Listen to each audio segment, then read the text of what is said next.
All right, everyone, welcome to the Planning Board, Thursday, July 22nd, 2021, here in the Select Board Hearing Room.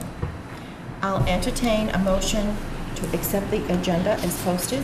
So moved. Second. All in favor? Aye. The first item of business is a public hearing for accessory dwelling. In accordance with Mass General Law, Chapter 40A, Section 9 and 11, with Scituate zoning bylaw, Section 530, accessory dwelling special permit, and Section 940 referrals, the Planning Board will conduct a public hearing at 6:30 p.m. on Thursday, July 22nd, 2021, in the Select Board's hearing room at Town Hall, 600 Chief Justice Cushing Highway. The subject of the hearing is an application submitted by applicant owners Mary Ann Ryan and Barbara Rabbit. Thank you. For an accessory dwelling special permit within a single-family dwelling at property located at 23 Vinyl Ave, Scituate. Property as shown on Assessor's Map, Block Parcel 50-9-5. Plans are available for review in the Planning Board Office, Town Hall, 600 Chief Justice Cushing Highway, Scituate, during normal business hours. Abutters and other interested parties are invited to attend this public hearing. All right, Mr. Morse, you are making the presentation. For the record, Gregory Morse, registered engineer, Morse Engineering. Accompanying with me is the applicant and property owners, Mary Ann Ryan and Barbara Rabbit. The property that we're here for is 23 Vinyl Ave. It's a special permit in accordance with Section 530 of the bylaw to allow an accessory dwelling. The property is in the R2 zoning district. It's about half an acre in size. There were no wetlands on the property. There's an existing home on the property. The existing home was built in 1955. The applicant has occupied and lived at the home since 1964. Their desire is to continue living at the home, both families, in separate dwelling units. So we've applied for the accessory special permit. Section 530.1A is the purpose of the accessory dwelling. It's to provide an opportunity for homeowners who can no longer physically or financially maintain their single-family home to remain in homes they may otherwise be forced to leave. It's the scenario that we have here, that the homeowner wants to stay in the home, bring another family member in, and have separate dwelling units. What we've proposed on the plan here is to construct the accessory dwelling within the existing first floor of the home that's at the site. There would be an addition to the house. The addition, however, is a second story on the house. The second story would be part of the remaining single-family home that's there. So the accessory dwelling is completely located on the first floor. I've highlighted it there in brown on the site plan. It's approximately 640 square feet. It complies with all of the criteria listed in 530.2 of the bylaw. Most notably, it does have two entrance ways. It is a separate unit in its entirety. We provide 2 parking spaces for the home. We provide 2 parking spaces for the accessory dwelling unit. It's approximately 28% of the overall square footage of the home that's at the site. You will see in your packet that we have letters of support from the direct abutter as well as the abutter across the street. This project did have to go to the Zoning Board of Appeals because the lot is approximately 500 square feet undersized. It received unanimous ZBA approval. You also have a letter from the Board of Health saying that the septic system on the site is designed to accommodate the 4 bedrooms that are proposed, and a letter from the Water Department that there were no issues. I turn it over to you. Okay, thank you. I'll read the letters from, let's see. This letter is in reference to the proposed renovations, including adding a second floor and accessory dwelling to 23 Vinyl Avenue. My name is Sheila Gurry, and I have resided at 20 Ann Vinyl, directly across the street from Barbara Ratto and Mary Ann Ryan, and their family for almost 30 years. I have seen and reviewed the proposed plans for the changes to the house and have no objections to the plans. I have no reservations in providing this reference for approval of the project, having known the Ratto-Ryan family for such a long time. I am pleased to know that the family will be able to stay on Vinyl Avenue in their future in their family home. And that's sincerely Sheila M. Gurry. And then from Grace Carty, 19 Vinyl Ave, I have been acquainted with Mary Ann Ryan for approximately 4 years. From what I know of her, she appears to be one who gets things done. She has shown me the architectural drawings for the renovations on the Vinyl Ave property. From those, it seems like much thought has been spent and the maximum usage of the home site will be accomplished. I wish them much enjoyment as they venture through the building process. Thank you. And we have There's a comment from the Water Division that the Water Division has no comment at this time.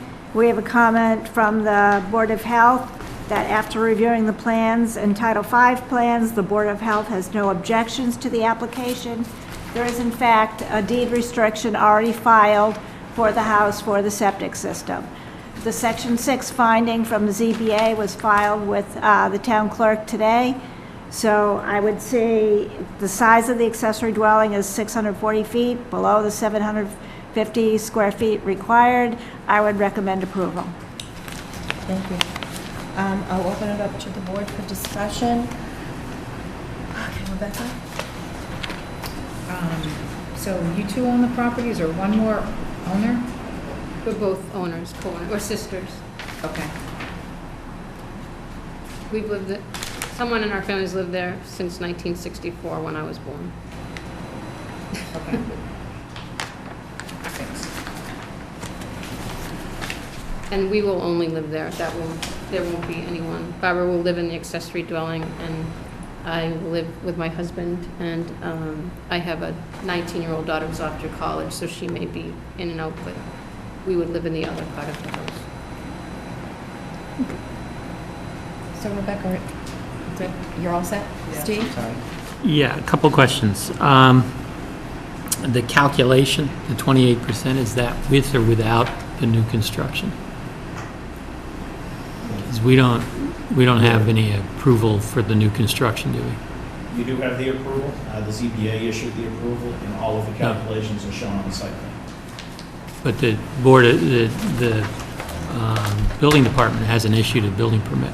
No building permit. They have to wait till, the ZBA just filed the decision today. Okay. It's based on the calculations work out that even if it's with the new addition, it's far less than 40%. Okay, And that so was my question. Size-wise, 640 is less than 750 square Yeah. feet. So Okay. it does work out. Okay, thank you. Second question is, could you, I didn't see a site plan. Can you sort of explain the parking? Sure.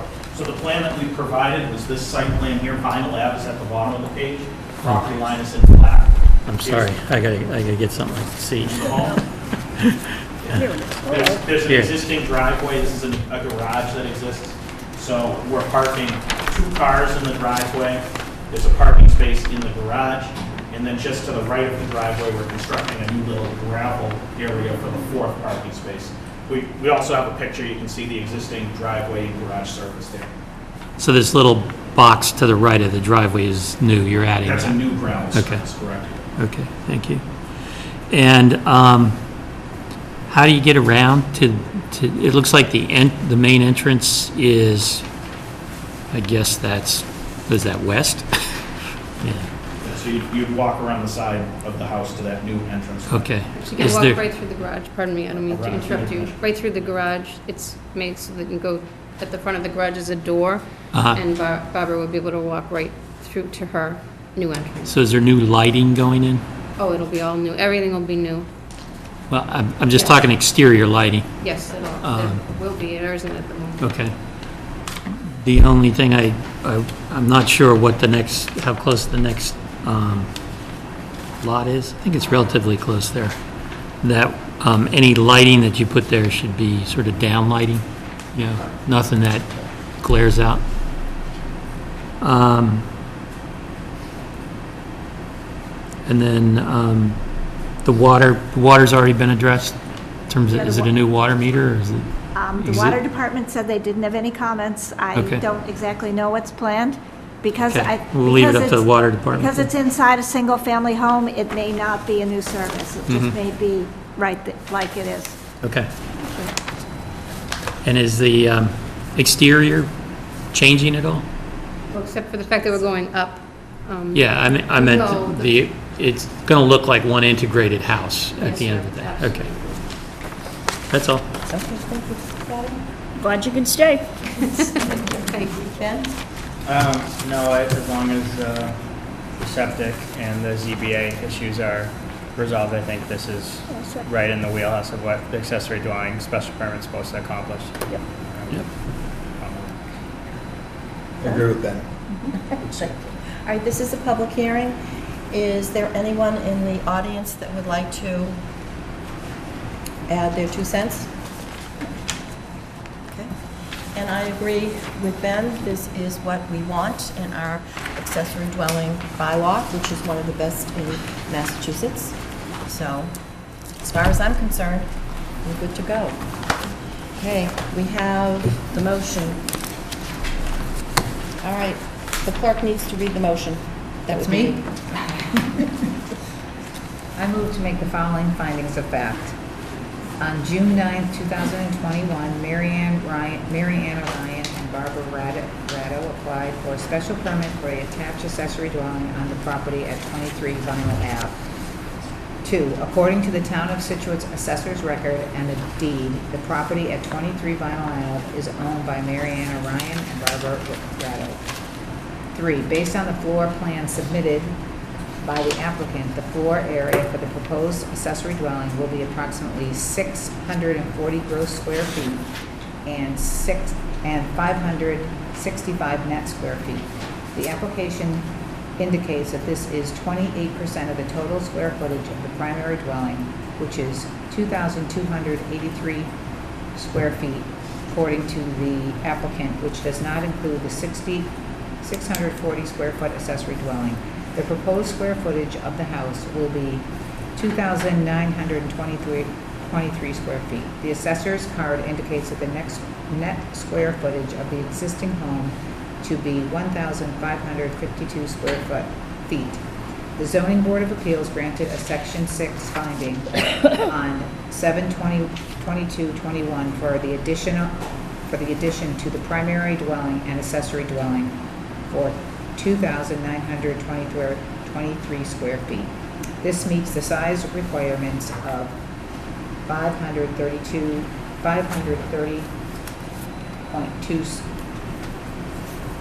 I'm thinking that's square feet of the zoning bylaw, 530.2F of the zoning bylaws for accessory dwellings, as the bylaw allows 750 square feet or 40% of the total square footage of the primary dwelling, whichever is greater. The accessory dwelling is subordinate to the existing single-family home.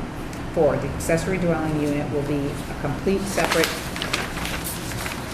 housekeeping unit, and there will be only one accessory dwelling on the lot. 5, the property is in the residential R-2 zoning district. The proposed attached accessory dwelling structure meets all the required setbacks, building height, and yard requirements for a primary dwelling.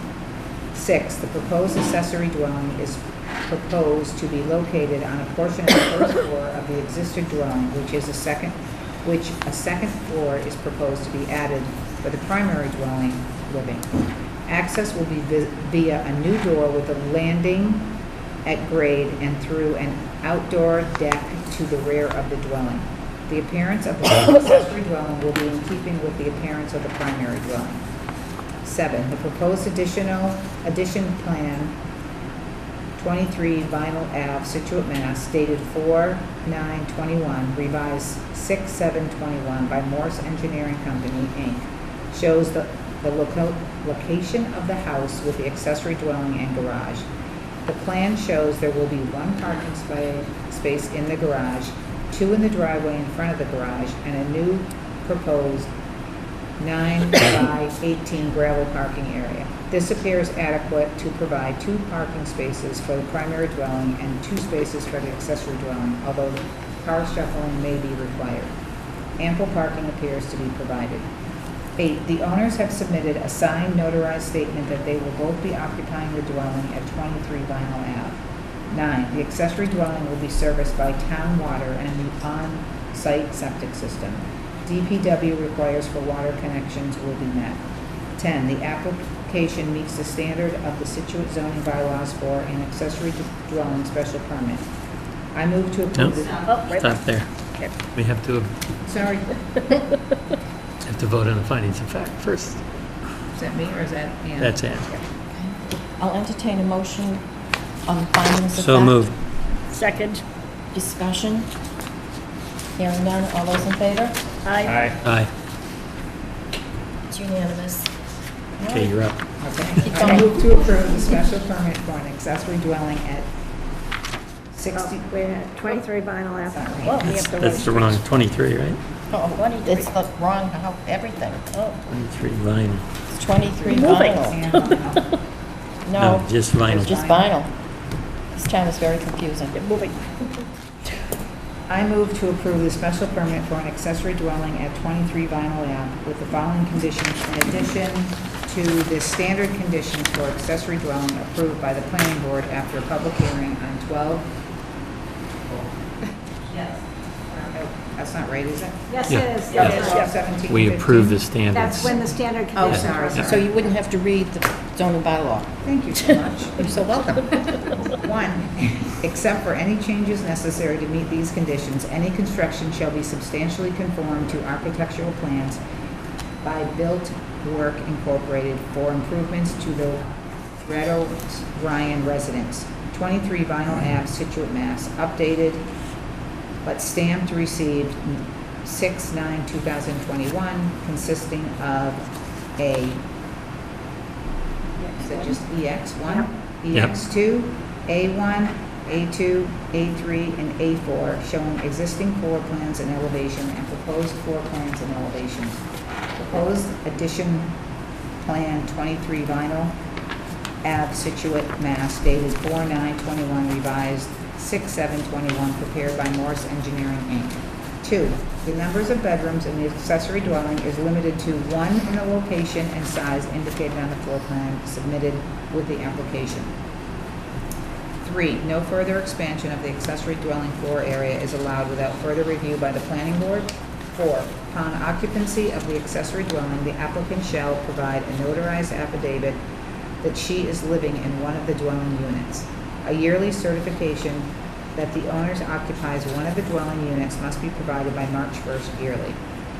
5, all requirements of the all requirements of the Board of Health, Building Department, Zoning Board of Appeals, Department of Public Works, Fire Department, and other town agency must be met prior to occupancy of the accessory dwelling. 6, the accessory dwelling shall conform to all applicable standards in the building, plumbing, electrical, mechanical, fire, and health code and bylaws. 7, water connection must meet all requirements for the DPW, housekeeping units, and there will be only one accessory dwelling on the lot. 5, the property... No, you, No. Can I skip it? Oh, Yeah, sorry. back on the page. back. Next time I'll do a much better job. Get it down.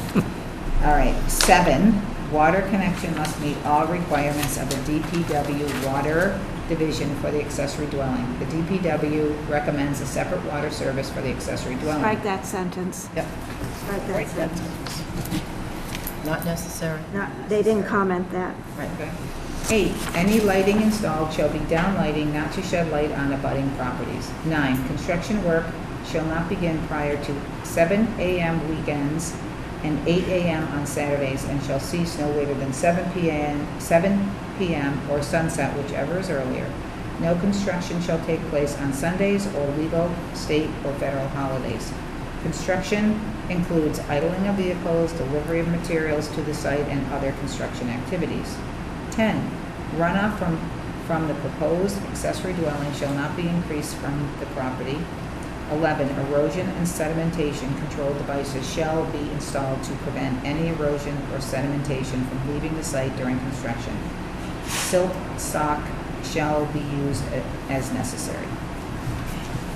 It's 7 a.m. weekdays. Weekdays. Weekdays, just for clarification. It's okay. Is there a second? second. All in favor? Just a discussion item first. Yes. Of course. Item 4 talks about a notarized affidavit. We just need it from one of the two owners, right? Yes. We don't need it from both? No, just one.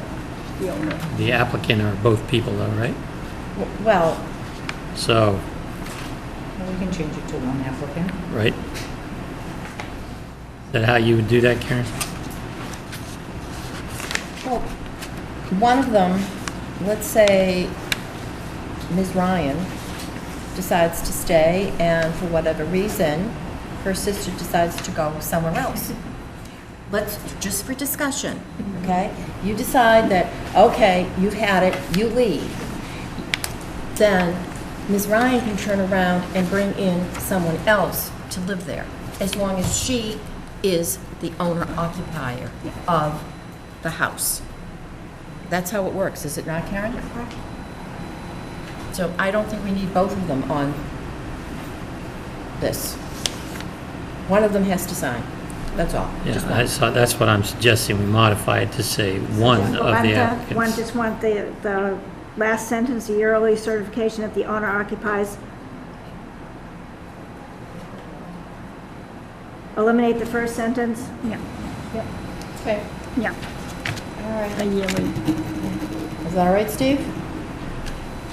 Yeah, I think you're still in the same boat. The owner is, there are two owners, right? And this one,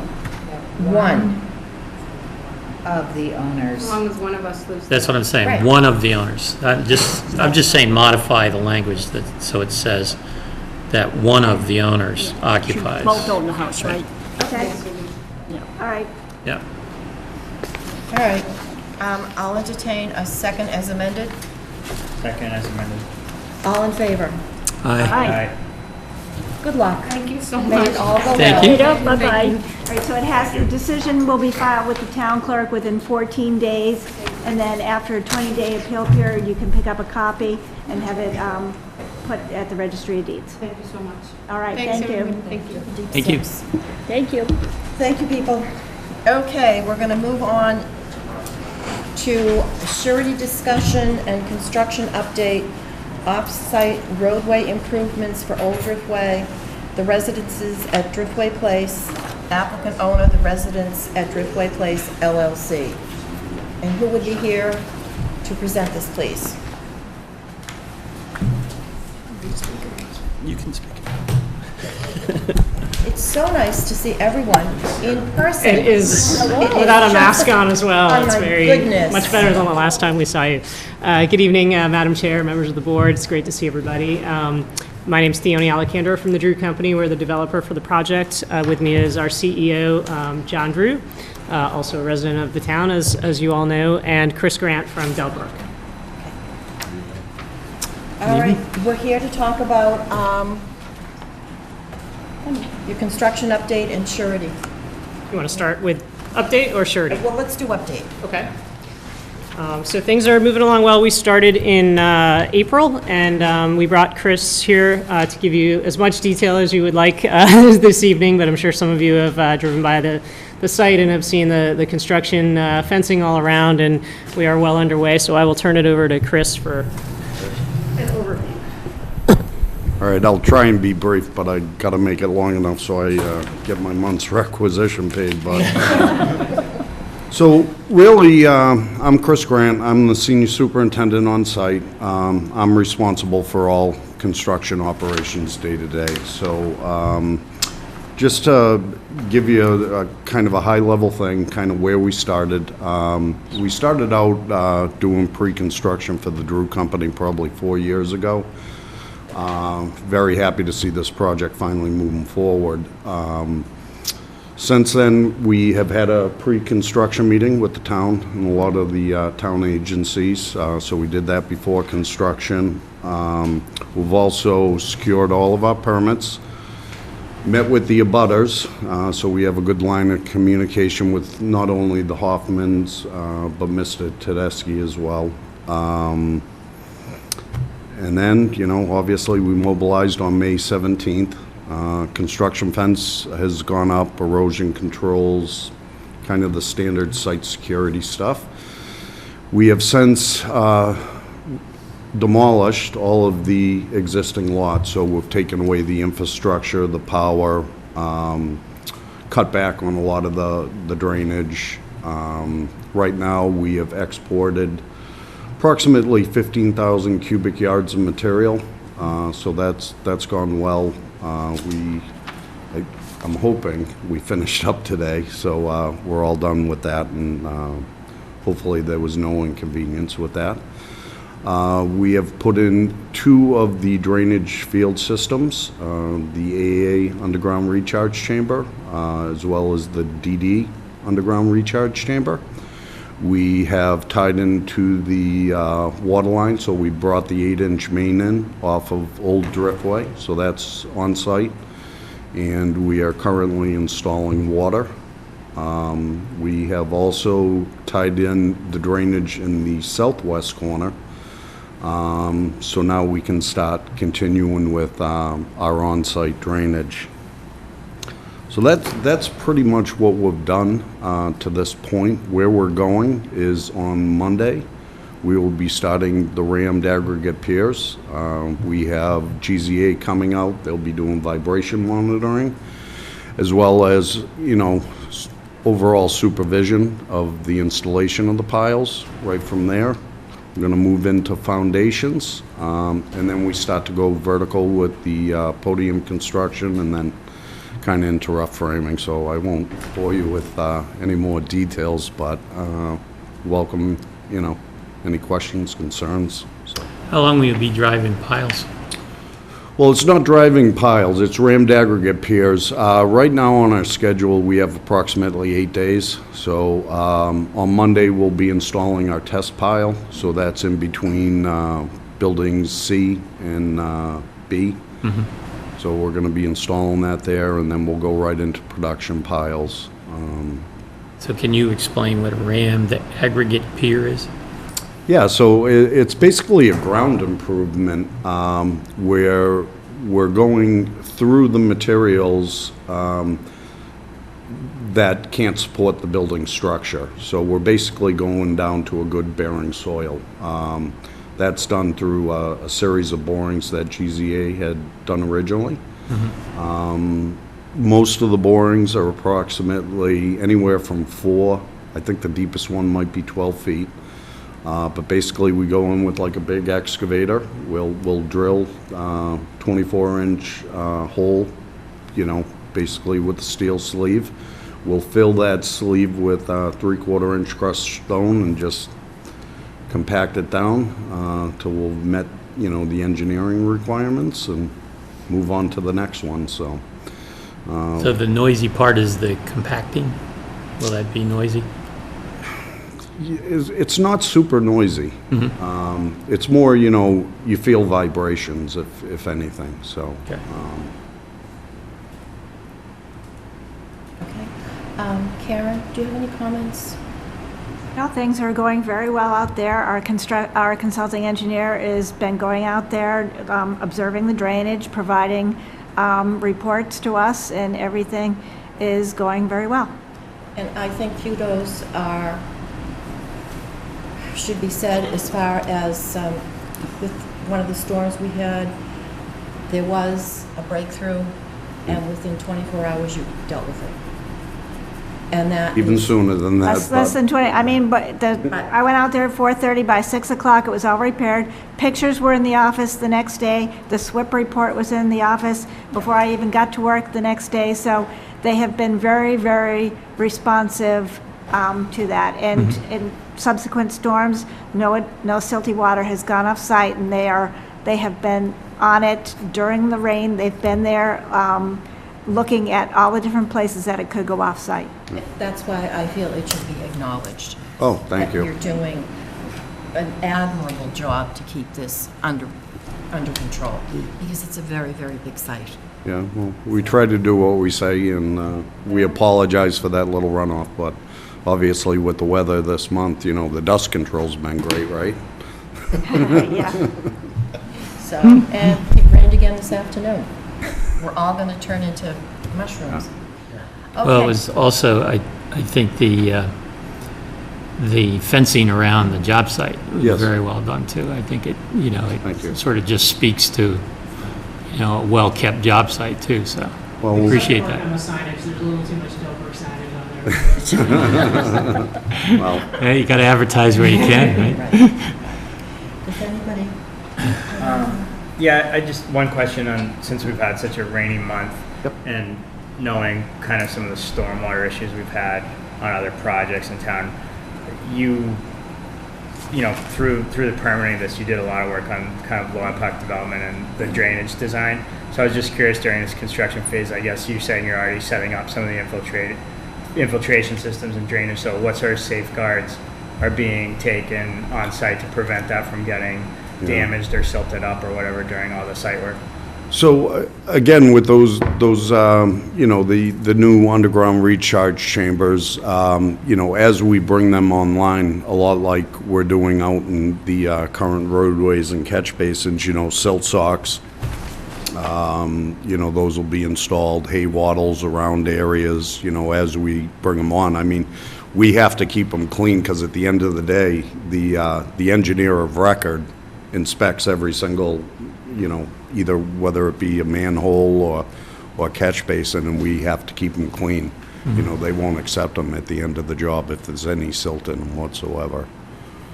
They have several other siltation sumps on site to take the water during the storm, so nothing is going into these, into the real stuff yet. Okay, that's what I'm That's, Yeah. yeah. Yeah, nothing will go in there. And, the other thing we've done, obviously since the incident, we were caught a little, no one was anticipating that afternoon storm. It just kind of hovered right in, but, trying to keep our lines of communication open. We have started actually a SWIP photo file folder, which both Mr. Palmieri and Mrs. Joseph have access to, so they can check on us whenever they want, so. It is appreciated. And I felt Pleasure. I wanted to acknowledge that. Thank you. We appreciate that. All right, so, anybody else? Okay. Now we move on to surety discussion for the offside roadway improvements for Old Driftway. Karen, want to speak to that? Well, so they provided an estimate to us for the off-site roadway, because they're going to be reconstructing Old Driftway per the conditions of the special permit. They have done no work in that. It's probably scheduled next spring sometime. It's not an immediate thing. Their estimate is for $247,829.72. I had DPW look at the estimate. DPW takes no exception to the estimate. We usually add a contingency. I would recommend a 10% contingency. That would take it to $248,000. The estimate was very, very thorough. DPW reviewed the 25% plans, and so that's why I had DPW review the estimate. And I let Peter Palmieri know, and he had no problem. So what are we asking for surety? I would recommend $248,000, And this is just for just for the off-site. the off-site work, okay. Just for the off-site, basically Old Driftway, rebuilding Old Driftway. Yep. All right, so are you prepared for that? Yeah, we're here tonight pursuant to 69E of the conditions, just to get approval on the amount, and then as soon as we get sign off on the amount, then we'll have the surety put in place by our insurance company, so. All right, Great. so do we have a motion for that? We do. Somewhere? I think you will. I have it right All here. right, go for it. I move to require surety for the off-site improvements in Old Driftway for the residences at Driftway Place to be set at $248,000. This is derived from the $225,299.75 construction estimate from the applicant plus 10% contingency. DPW takes no exception to the cost estimate. The form of surety to be acceptable to the treasurer collector and content acceptable to the town council. Is there a second for discussion? Second. All those in favor? Aye. Aye. Keep up the good work, people. Thank you. Maybe the sun will come out in August. Who knows? Oh, we'll put that in your decision. But thank you so much. You have to worry about dust. No dust. I figured out how to get into that Procore site yet, but, We don't have any dust. Thank you. okay. Thank you. Thank you all. Okay, well, all right, thank you.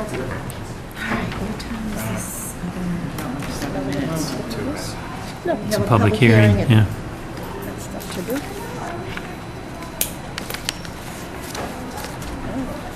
We have 7 minutes or 10. Do we want to do some? Do you want to do some accounting? Sure. All right, minutes? Want me to do that? Yep. Yes, please. I move to approve the minutes for July 8th, 2021. Is there a second? Second. All in favor? Aye. Aye. Counting? I move to approve the requisition of $845 to Chesia Consulting for peer review services at 48-52 New Driftway / Gas Backwards for $470 to Chesia Consulting for peer review services of 18 Ford Place, for $396 to Chesia Consulting for peer review services at Countryway Residential Compound, for $3,768.33 to Horsley Witten for peer review services at Seaside at Scituate. Second. All in favor? Aye. Aye. All right, we still have a few more minutes. Do we want to get into liaison reports? Does anybody been liaison? Not really. I've been watching the meetings. Sorry. Okay. Keep me at Well, least on my I attended CPC on the 12th, and we had an application from Scituate Little League for $200,000, and the big discussion was where to put this field, this new field, and under CPC now we can rehab fields rather than having to build new fields. So there was a big discussion on that one with the baseball boys versus the baseball girls. So we'll see what happens, and they will be coming back. Is that not correct, Mr. Penley? Yes, 90-foot field. 90-foot Just to field. specify, there's a difference between 60-foot fields and 90-foot fields. And right now, there's one 90-foot field in town, which is back at the high school. They want a second one, and they're not sure where it's going, whether it will be part of Central Field or whether it's going to go out behind gates. There's the old gates. There's a big discussion about all of that.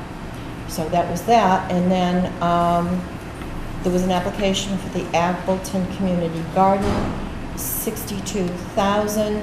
The Appleton Community Garden is out in the West End behind the Crosby Farm on Clap Road, and this is money for a fence and for a well. So we'll see what happens there. And then there was an application for land acquisition on Border Street for $1 million, and that's a work in progress right now. And I don't really want to comment on that at this moment in time. Okay? Nobody has anything else? Karen? All right, so our next meeting, you have an accessory dwelling unit. We have a discussion with the Director of Planning and Development, and you have a Form A. I received a request this week for the residential compound development at I'm going to call it 485 Countryway now. The water inspector went out and told them that they no longer needed a looped water line. What? So they want to do a field change. Is that something? I went to discuss that with the engineering supervisor and said, we got no comments during the project. Is the board willing to entertain that or not? Or do you want me to have them come in and request a field change? Why don't they want? Yeah, why don't they want a loop water main? I don't know. I mean, the water department is saying now that it's not required. But they want everything to be looped. They have for years. So, would you like them to come in? Would you like me? Yes, I want to know why they don't want a looped Yeah. system. That, All right, this so I'll makes try no to, sense. I'll try to solicit a comment from the water division, Okay, thank you. okay? I think that's important. All If they're right. changing their standards, we should know. Because that sounds like a change in their standard. Add up. Yeah, that does not add up. No, not at all. Okay, so the new zoning bylaws are available on the website where the new books are being printed right now.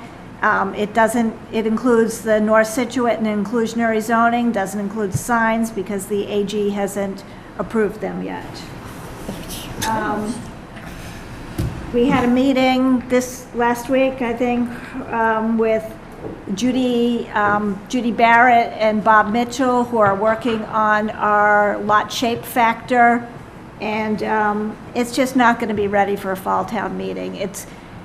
They're trying to find what the right solution is going to be for Scituate. And so they're going they're going to have to do some work. And so, excuse me, we're going to have another meeting with them in September, and I've also invited Neil Duggan to attend that meeting because they're also looking at some of the questions that were raised is, you have 100 feet of frontage, why is your lot width so big?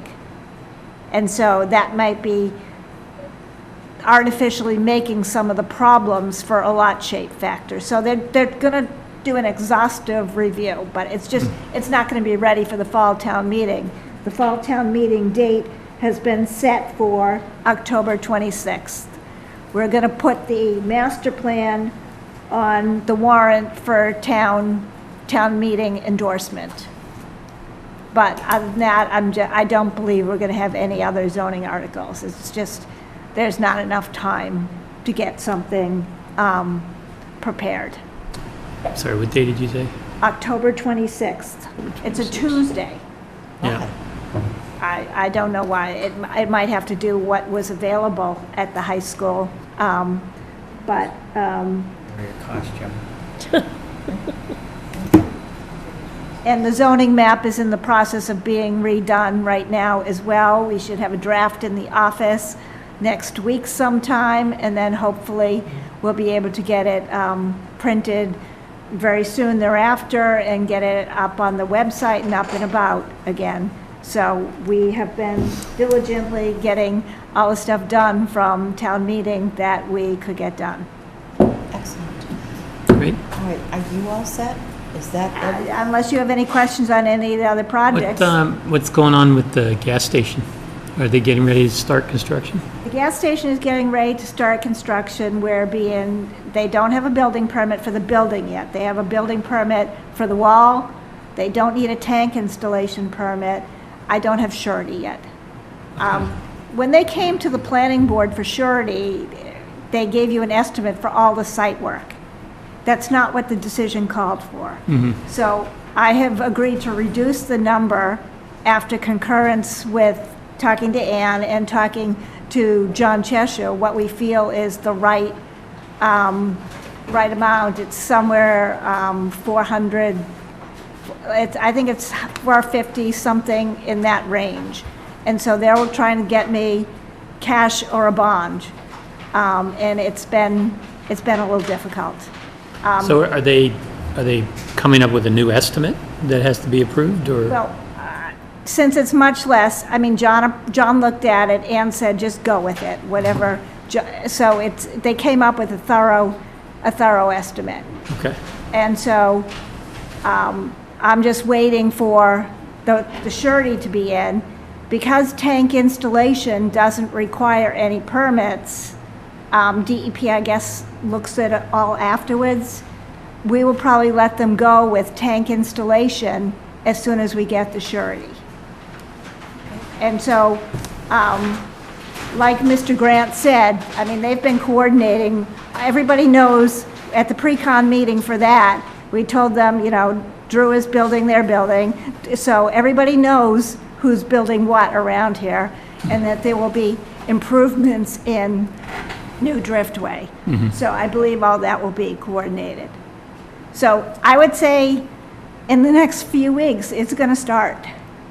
It's just shaking out some of the rough spots.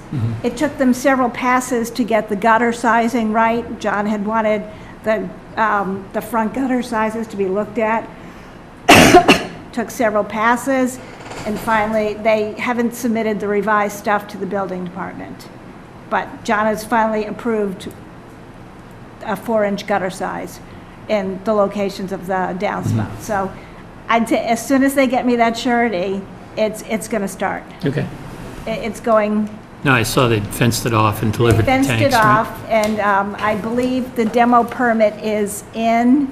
They were just waiting for the Board of Health to sign off on the demo permit, because you had to wait the 2 weeks for the rodent, and then that's going to start happening. All the disconnects have already been done.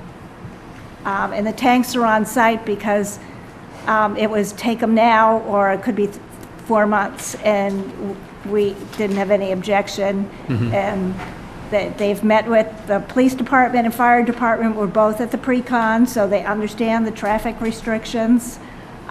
So it'll be starting. Okay. All Thank right. you. Thank you. All right, it is now time for, we have public hearing in accordance with the Town of Scituate Stormwater Regulations approved 42910, and with Scituate General Bylaws, Section 32050 Stormwater, the Planning Board will conduct a public hearing on Thursday, July 22nd, 2021, at 7:15 p.m. in the Select Board's hearing room at Scituate Town Hall.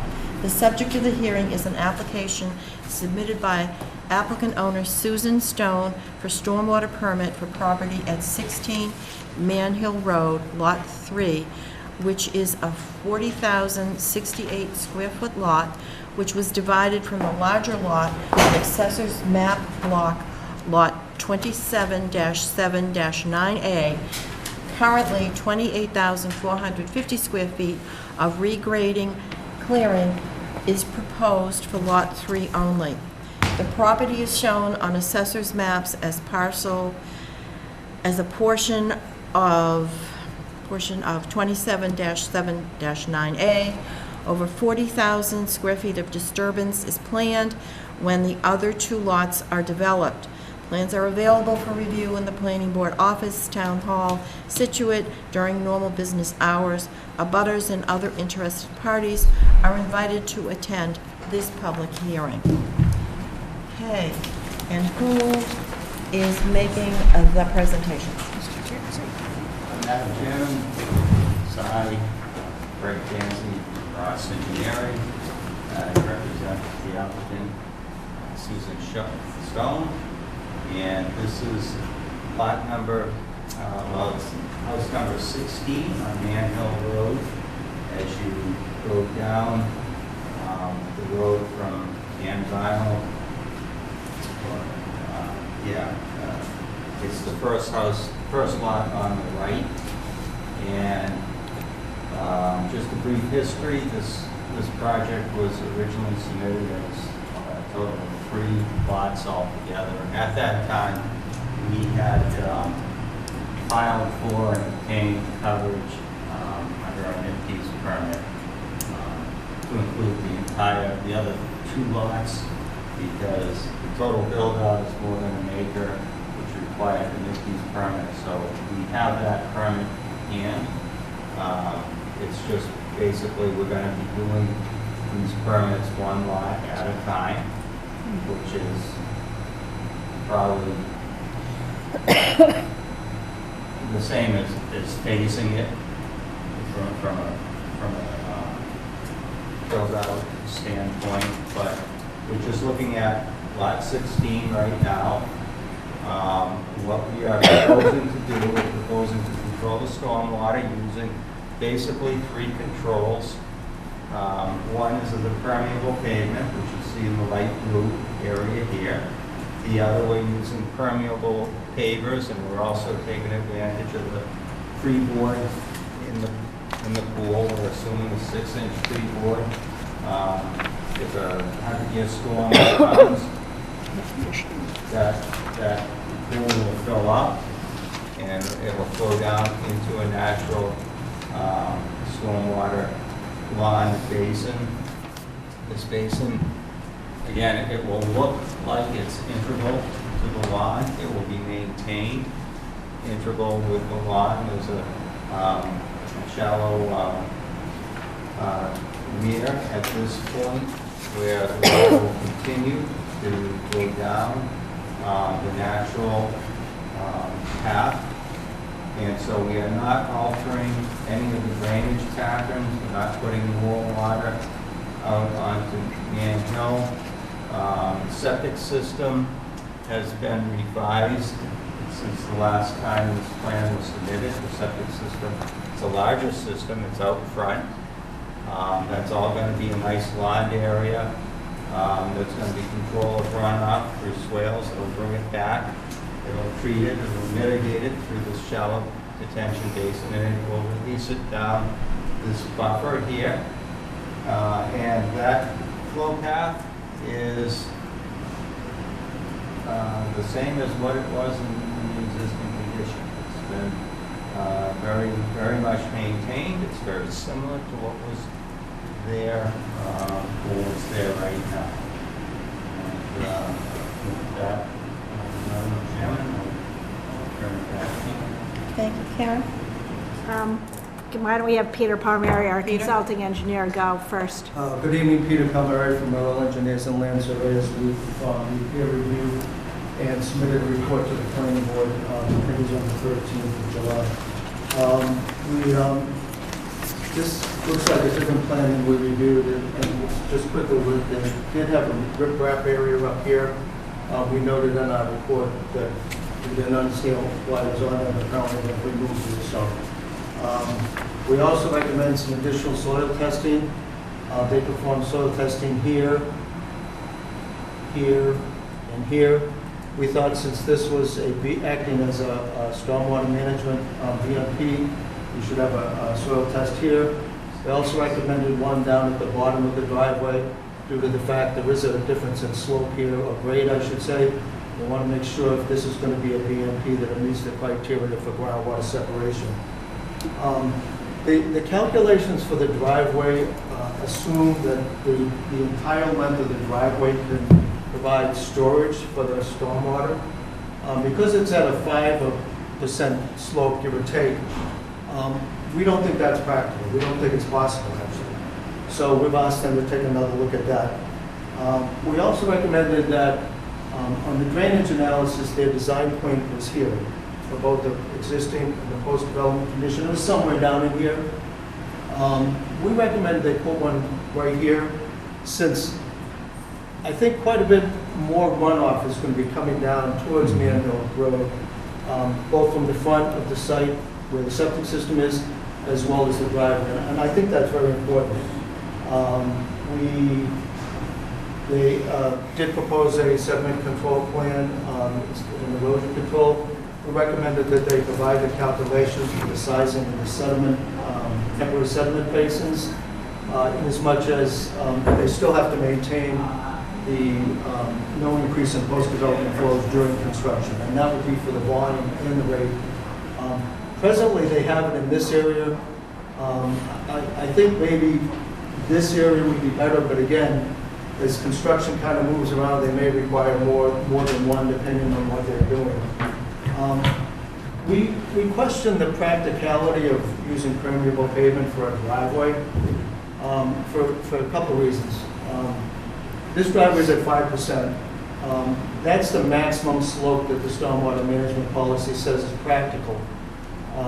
In addition, their maintenance recommendation is to machine vacuum it once a month, which I think could be either cost prohibitive for just a normal residential use, and it's not clear whether it would ever be done. I have no costs, but I don't think it's a cheap alternative. Maybe the applicant could provide some additional information on that. Permeable pavement is a great idea in theory, and it is applicable for commercial sites, but I just don't think for residential use it'll work. The other component is that with a sloped driveway, there's no way to ensure that the runoff is actually going to get into the system. I mean, that slope is going to be coming down the driveway at a pretty good velocity. Maybe there are calculations that could be done to prove that. If they're going to continue with this, I think those calculations should be submitted on how they're going to get the runoff into the system and how they deal with the storage, which I believe only a portion of the driveway will be able to provide the storage. I'll be happy to answer any questions. Steve? I was going to ask you that exact question about runoff to the street. It looks like the post-construction grading is all going to the street. From the front, yes. From the front. So to me, it feels like we're going to have greater volumes going there than are going there now. Have you looked at those numbers? I haven't, because I didn't perform the calculations on Yep. this, but with the design point here, they're basically saying for the existing condition, everything comes down here. But they can't really do that if they're just asking for one parcel right now, right? Well, that's what I'm saying, Yeah. is that they're saying, well, we'll look at where the runoff is, it's coming down somewhere here, but under the existing condition, I don't think anything is coming onto Manhill Road from this property. And for the post-development, I mean, just kind of logical reasoning would say, well, now we're going to have runoff coming down here, there's going to be a difference. And there are, as you come down the road and you start to curve, there's a house right there. Right. I mean, very close to the road in their driveway. So I think there should be a point of analysis taken in here.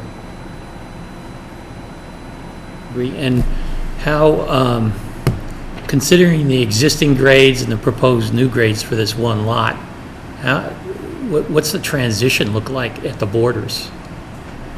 I mean, how do they make that? Because it looks like, they're raising the property line, the elevations in areas by 3 or 4 feet, but they're not touching the other lot, Well, right? they're meeting the grade at the property line, but it's going to be, It doesn't look like it to me. Maybe I'm missing it.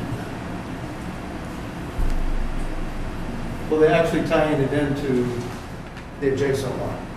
It looks like proposed. For the grades proposed for the condition for the lot. adjacent lot, right? But we don't have that, so No. we don't even know what that is, That's correct. And right? so, I mean, if something would happen to this lot and it was approved, and this lot was, you'd be, Yeah, you'd have a mess. yeah. You all set? For now. Aaron? So just, following up with Steve's point, Peter noted the riprap has been removed, but, why does there need to be any disturbance in that back area? All the grading for each lot should be on its own lot. That's my point, yeah.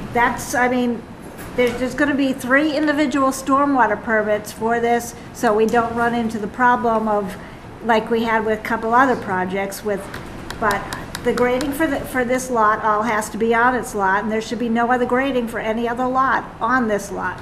So I don't know why there's disturbance in the back here. It should all be treed.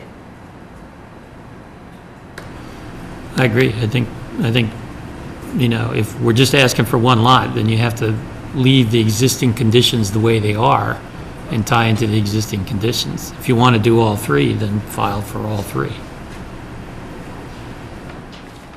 I mean, it'd be ideal to have a separate existing conditions plan for this as well. Yep. I mean, as you pointed out, Steve, the grades tie in on the other lot, and that should not be allowed.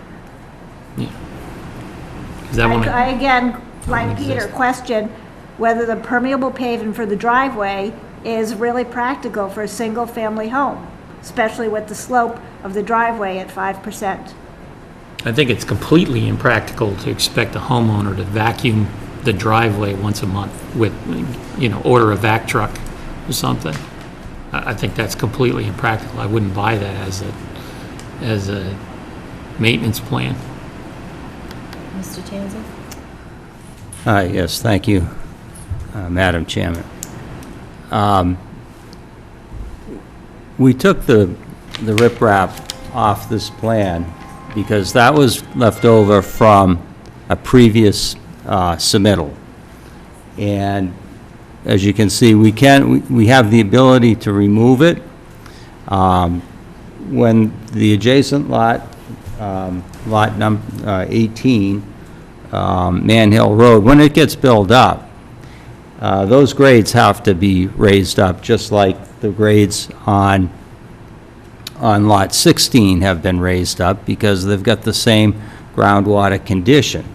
And they've got a septic system out front, so there's going to be grading from one lot to the other. Now, the lot is owned by the original applicant, Mr. Terrell. Mr. Terrell understands that there is going to be mutual grading across the property lines. There has to be. I mean, it's just going to happen. Please explain to me then why you are only coming in here with one stormwater permit and not a stormwater permit for all 3 lots. Because only Lot 16 has been sold. That is not our issue. Our issue is to ensure stormwater regs are met. And if you are going to be messing around with the other area, you need to, you're putting the cart before the horse here. No, I'm not. I disagree with you, sir. We came in here originally with a stormwater permit for all 3 lots. And all 3 lots were built out. And we went through many revisions, many iterations. And at the end of those discussions, it was the comments came back from this board wanting us to have individual stormwaters on each lot. And that's what we did. And that's what we're doing now. Karen? Well, then we need to see all the easements. All the easements have to be presented. You show no easements on this. If you're going to be grading for somebody else, then you have to show the easement. And how do we know that these homeowners, somebody who buys the next lot is going to agree to that they understand that their grading is going to be on another lot? How much fill is going to be brought We're here? not grading slopes onto another lot. The other lot, We were. no, I did not. Each lot is being graded across the lot line. There's going to be a uniform grade spanning from one lot to the other, because each lot will have a septic system in the front yard. The groundwater elevations for each septic system are approximately the same, therefore, the ground surface elevations for each lot are approximately the same. Lot 18 will be a little bit lower because the grade drops down as you go down the road on Man Hill Road, but there is not going to be a slope grade off from one lot onto the other. The ground and the lay of the land will be very uniform. It'll be pretty much level, and this is how it's going to have to be done. The owner of that middle lot understands that and is perfectly fine with that, would prefer it to be that way. Otherwise, you'd have a valley of grading stopping at one property line. I mean, it's just, there's no reason why anybody would want to see such an impractical and a grading scenario that lacks any aesthetics whatsoever, not to mention, potential erosion issues. What we are going to do when it is done, it will look very nice, it'll be practical, and it will work. Now, as far as the permeable pavement is concerned, I don't know why everybody is so against and adamantly against permeable pavement. Permeable pavement has a wide variety of usages. Most people are driving on it on expressways, and they don't even realize that they're driving on it. And they use it because it's on highways, is because there's a safety issue. Water runs right through it, you get better traction, it requires less salting, less sanding, and even less plowing, just because of the nature of the pavement. And it's not vacuumed once a month. I've never heard where that, I mean, I'm sure you can read somewhere and find some place where there's a recommendation to vacuum the thing once a month, but I've never read that. I know that I've used this material, this BMP practice, many times in Cohasset, using it on driveways. The commission loves it. It's been working, and nobody has ever complained or had an issue with it. So I don't know why such a good and practical BMP practice that's allowed on the Mass DEP policy is coming under such negative and unfavorable view from this town. It just, I don't get it. It works. You know, it's BMP, it's low impact. You don't need salt. It's a very easy thing to maintain. You brush your driveway off. I mean, if you had to take a vacuum of reverse the leaf blower and then suck up some sediment that spills onto it, so be it. But this material does have a proven record, and it has been used by the Mass DEP in areas near reservoirs and the like, and it's come with some very highly and favorable reviews. And you know what? You provide us with those reviews. Okay? Provide us with the reviews. Well, I think Mr. Not a problem. Palmieri had suggested that there are calculations that need to be done here, so I think those need to be done. Yeah, I'll be willing to do I think a new that. design point needs to be identified. I also think that at the boundary conditions, you have to show boundary conditions tying into existing grades, not to what you're going to create, because we have no idea what you're going to create. So it has to tie in like any other single lot to the existing grades. Are you talking next, adjacent to the unbuilt lot? Is that what you're referring to? Talking about all the boundary conditions. Right. Both, all sides. Just like any other lot. If you didn't own that parcel on the other side, you'd have to deal with the existing conditions. And frankly, whoever bought this doesn't own those, right? So. Yeah, but it was understood that these are going to be built one after the other, and that they are going to. If you want to build them all at once, then we'll look at it as a combined thing. If you're asking for one at a time, then do one at a time. You can't have it both ways. Right. You just can't. I'm not grading over onto his lot. Both lots are going to be grading up to the property line to meet an aesthetic. Show us how it ties into the existing grades on the property lines. You're showing us tying into new grades on the other lot. Ben, do you have anything you want to say? I think enough's been said about those aspects. I just reiterate on the permeable pavement maintenance, that's not something that we came up with. That it was from the Mass Stormwater regs, and our peer-reviewed engineer pointed that out, so I just want to reiterate that.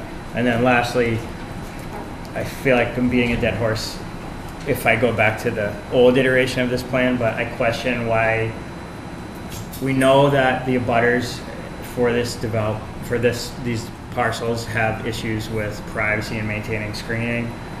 I question why do we have the limit of clearing going right to the, I don't know if you see my compass, but the left-hand property line, and then also in the back, why not do a bioinfiltration system that can have some sort of create a vegetative buffer rather than a lawn depression?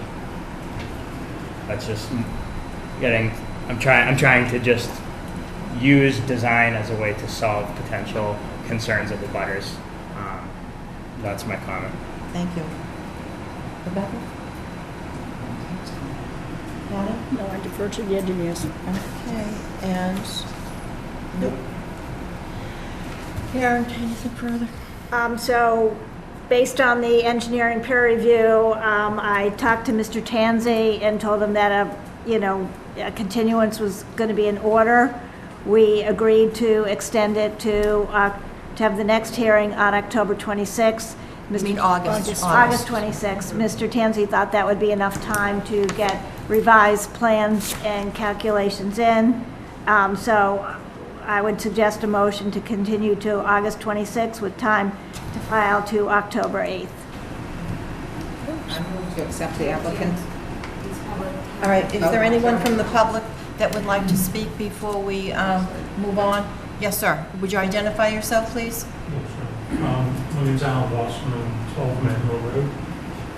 I just need to understand how the increasing elevation of this lot is going to affect or impede the flow of stormwater off of my property. Is it going to create any backup that I need to be concerned with? You're above him? Yes, on Manhill. Okay. Which, I'm sorry, which direction? He's above. On the top, Yep. okay. I guess that was Is he closer to fundamentally the our church, or is question. he closer to the intersection? On the left. Right. On the left? Side of that. So I'm uphill from this piece of property. On this Yeah. side or the other No, side? no, on this side. On the bottom side? Yes. Yeah. Yes, okay. But that's the high point, that's the higher part of the land? That's the Is what you're lower saying? Part of my land, yeah. You're actually flowing. My property slopes in that direction. Right. Right. So I don't think that you have too much to worry about because. Well, he's regraded it though. As long as, If Right. they're increasing the elevation by 3 feet, is that going to? It's all designed to run off toward the down to front. that. To the front. I don't know how that ties No. together. All right. The runoff from the abutter to the west at 12 Manhill Road, Manhill Road. The runoff will run towards the lot in question, and it will then travel south along the property line where it'll be picked up by a swale, and then it'll travel in a northeast direction through that buffer. And that's basically the general flow path that it's taking now. Most of that runoff from Lot 12 is currently discharging onto the new Lot 16 Manhill Road. But it's going to be controlled. It'll run along on a swale running along the side down the property line, and then it'll head off towards the northeast into a wooded buffer where it's going there now. Can we make sure that the swale has adequate capacity to handle runoff? So, Exactly. look at the swale, look at the size of the swale, and the capacity of the swale. For Especially. the 100-year storm. Well, how about for a 24-hour, 7 inches of rainstorm? That's the 100-year storm. 100 years Yeah. storm.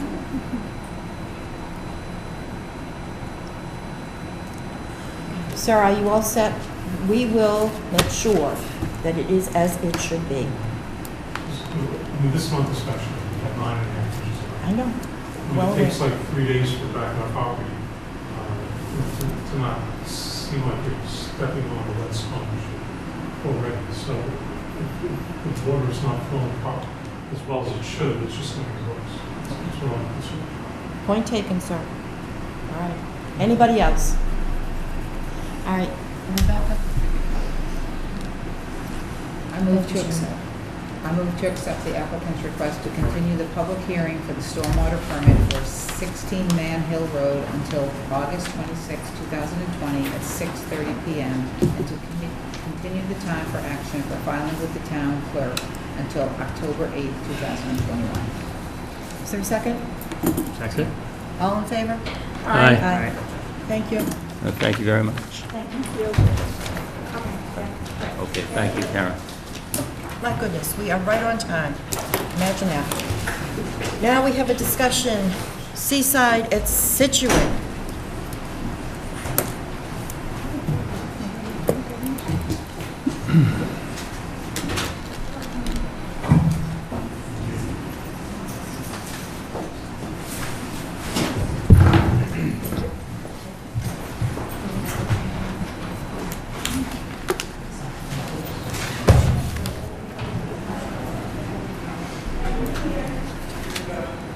All right, thank you very much for being here this evening. As you know, there have been some serious issues with Seaside at Scituate. And what I find really disheartening is if all of this had been taken care of the way it should have been at the onset, we wouldn't be sitting here. But here we are. And I know that Patty and Karen have walked the property twice. Things have improved somewhat. More needs to be done, so I'll just let you know right now that we expect to see you in another 2 weeks to see how much better you have done to improve this situation. And I also would just, do you know that there is a drain in the middle of that wetlands area that flows, there's a big drain, and it flows into the ocean behind all of your duplexes? Were you aware of that? There's numerous different drains throughout the project, yes. So they're scattered throughout Short Street, but on one of the aspects is we're going through some conditions. Okay, so you know, and it flows right into the Atlantic? Yes, and so does all the town drainage systems. Right, I understand. Okay. Just wanted to make sure that we were aware of that. All right. And can I see just to introduce who's here? Yes, please. Thank you. I'm Bill Arnberger. I'm here with Dave Buckley from Toll. I'm also with Katie Connery from Stan Tech, who's our engineer, and also we have Jason Martins, who's the SLT site manager here. So I think between all of us, we can address the issues. And you tell me if you want to hear first what has happened on site. And I see Janet is here also. If you want to hear what's happened and what the sequencing and what's planned, that might be helpful. But you tell me what do you want. All right. First, I would like to hear from Karen because she has been on site more than once. So I would. All right, so we all know why they're here. There was an ocean plume on June 22nd that resulted in major silty water going off-site. I'm just giving you the quick 3-minute summary. So since then, they have been trying to, working on the site to remedy deficiencies in the erosion control. And we had one site meeting before they did a lot of work. Then we have had 2 site meetings since they've been doing work. And I will tell you, they have made considerable progress. But the progress is, all the stuff should have really been there all the way along. So they have been diligently working to get the site stabilized, and I believe much of the perimeter is stabilized. Scott Michelli was here last time on July 8th, and then July 9th we had silty water leaving the site, and July 12th we had silty water leaving the site. So on July 9th, after coming back from the site, I talked to Amy and Bob, and we agreed that at that point in time, we were going to have no more certificates of occupancy or building permits. Because they have made considerable progress, we said that they have a closing tomorrow. We said that they could have that certificate of occupancy because of the work they have been doing. They have 4 closings next week, and so that's up for evaluation whether we choose to grant their certificate of occupancies or not. We also asked last time that some drainage calculations be done for the east side. They have completed those calculations, and our peer review engineer has reviewed them, and so that's a point that we want to talk about tonight. I think that you should let them, tell them all the things that they have done to stabilize the site, reduce the amount of work area, and how they're working towards, and what the drainage calculations say, so that you can ask questions. And then hear from our consulting engineer as well. Okay. All right. We will start with their engineer. or Whoever they want you to Whoever wants to speak. Jay, do you want to give what that Site. site? Dave Buckley, Toll Brothers, how you doing this evening? I'll try to give you the big picture overview of all the many different measures that have been implemented over the last several weeks on the site, which I've walked with Karen and Amy from Conservation as well, showing them over the last couple of weeks. I'll try to keep it as brief as I can because there's many different things that have happened on the site. So first, over on the east side of Hadley Road, which we refer to as the side where the duplex units are located. The first major task that occurred over there was significantly enlarging a temporary sediment basin that we had on that site, dramatically increasing its capacity. We upgraded and enhanced the pump that we have in that system, which is in a temporary condition, pumping the water out of that area uphill into our in-site temporary sediment basins inside the project for further mitigation and control of any silted water that comes down in that area. We have tactified all the unstable surfaces, which included seed, and Karen and Amy saw this morning some of the seed is starting to germinate in some of those areas, which we'll, of course, maybe doing again later next week as well, just to kind of keep on top of that. We have installed a line of what is called super silt fence throughout the site, which is an inherently 4-foot tall chain link fence with 3-foot tall silt fence. It's really about 4 feet tall total, but 6 out of the ground, about 3 feet. Very strong, high, durable stuff in front of the existing BMPs that run along the marsh down the entire length of the back of the duplexes. 2 additional rolls of hay swaddles along with check dams. We've completed the drainage work on Hadley Road, bringing that stormwater out into the marsh per the plan and the approved change back in April of last year. We soldered that entire stretch. The large section behind all the duplexes has been seeded and is very well germinated. I'd say good 75% germinated. The grass is 6 to 8 inches tall in that back area. We have sodded and completed 100% of the landscape on 4 out of the 10 duplex units on that side of the street. We are a day or 2 from sodding another 2 units. We're focused on accelerating on that side of the street the entire exterior package significantly ahead of when we normally would complete an exterior during the sequence of construction. So we're aiming for a target of having the bulk of that entire side of the road very substantially stabilized using sod and the seed that's already there right around early September. That's that side of the street. Going out onto Tilden Road, we've installed additional super silt fence along the whole along the whole drainage swale coming out of the street in the Basin A. We redirected water into Basin A from behind Benjamin Lane, which feeding into that area is additional silt fence, super silt fence, and check dams leading down it to control water, filter it. That all funnels into a treatment swale, which we've installed, and we walked this morning, and I showed Karen as well, which is designed to filter out silt and sediment before getting even into our basins to control what even gets in the basins to make sure that's clean. All along all of the homes and construction, we've refreshed all the tracking pads, we've refreshed all the silt fence along the roadways, along all of those areas. There's numerous other little areas and pockets throughout the site that we've walked with the team here. This is the document I sent you that they sent me, Yep. that he's referring Yeah, to. a lot of little that they've been sections here, doing. and this repair, fix, add additional throughout the site, which I won't go through all the little bitty sections throughout the whole area. So that's all been completed to date. And that's the additional improvements, enhancements to the BMPs on the site.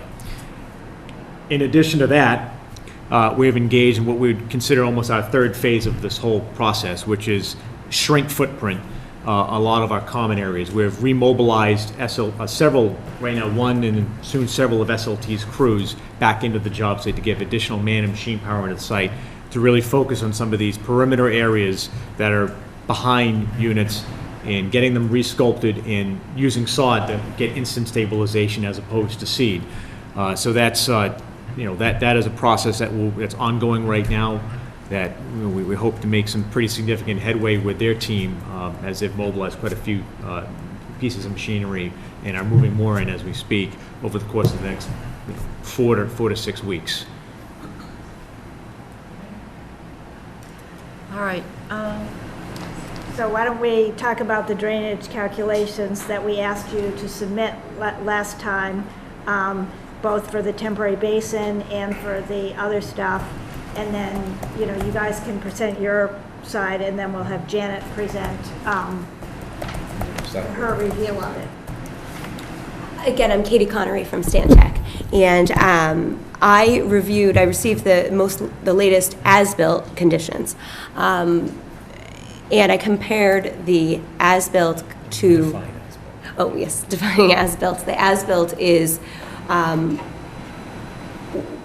what the final conditions, not what's currently right now, but during the, let me backtrack. We did the existing and the proposed design. The proposed design showed house footprints that the homeowners hadn't selected. It was the worst case, like the maximum footprint of the house. So that was, I think original submittal was October 2017. And so now that homeowners have purchased the houses and picked, which bump outs they want, we know what the exact footprint of that house. So I've took the most recent survey and analyzed that and the conditions, impervious, and assuming everything's finished, final vegetation established. So I didn't look at the current mid-construction phase, but I did present in the memo the existing, the proposed design that was approved, and the as-built final condition. The footprint of the house, the driveways that have been paved, and the landscaping, the finished landscaping, which would be all mostly grass except for some areas of woods. And in all those situations, all those catchment 9, 10, and 11, which is all east of Hadley, the impervious cover is better than existing conditions, and very similar or better than the design. I've got the exact calculations of, I'm not going to run through them, but you have them all. So based on impervious cover, what they've constructed is better than what was approved in the design stage. You know what I think the problem is? It's what happens in between. That's the major issue here. So I did not look at the mid-construction, but they had Bowler, and I don't know if you want to talk more about that. Look at the mid-construction situation. Because that's what's causing the issues. All of this land, if you will, that's been filled and moved around and piled and what have you. And it's just, we've had terrible dust issues. We've had all kinds of whatever. There has to be a method to ensure that this start of construction and mid-construction, before you get to your as-builts, that it's not all over the place, that it stays where it's supposed to stay. Maybe, as was suggested, maybe you need to spray everything with winter rye, anything to keep the dirt where it belongs and not somewhere else. Has thought been given to that? Because that's the major issue here.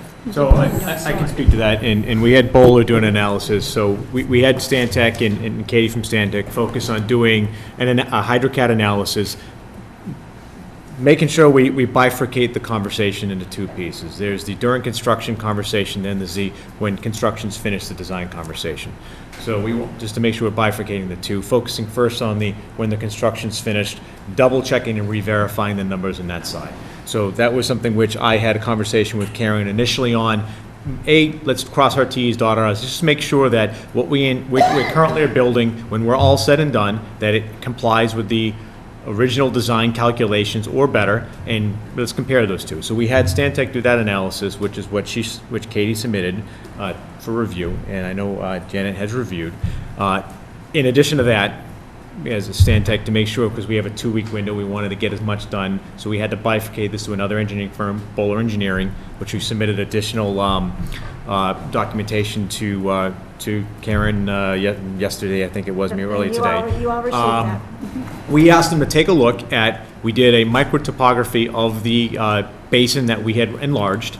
They did a calculation of the size of that basin. We submitted to them the pump data that we have down there, and they ran a model. They submitted all the HydroCAD data and showed all the as-built data of what is the watershed that contributes to all the silted, unstabilized watershed that is now contributing to this. Because, as I said earlier, our whole goal and what we're doing right now is we're shrinking down on this side and really everywhere, but focusing on this side, we're shrinking our footprint every day.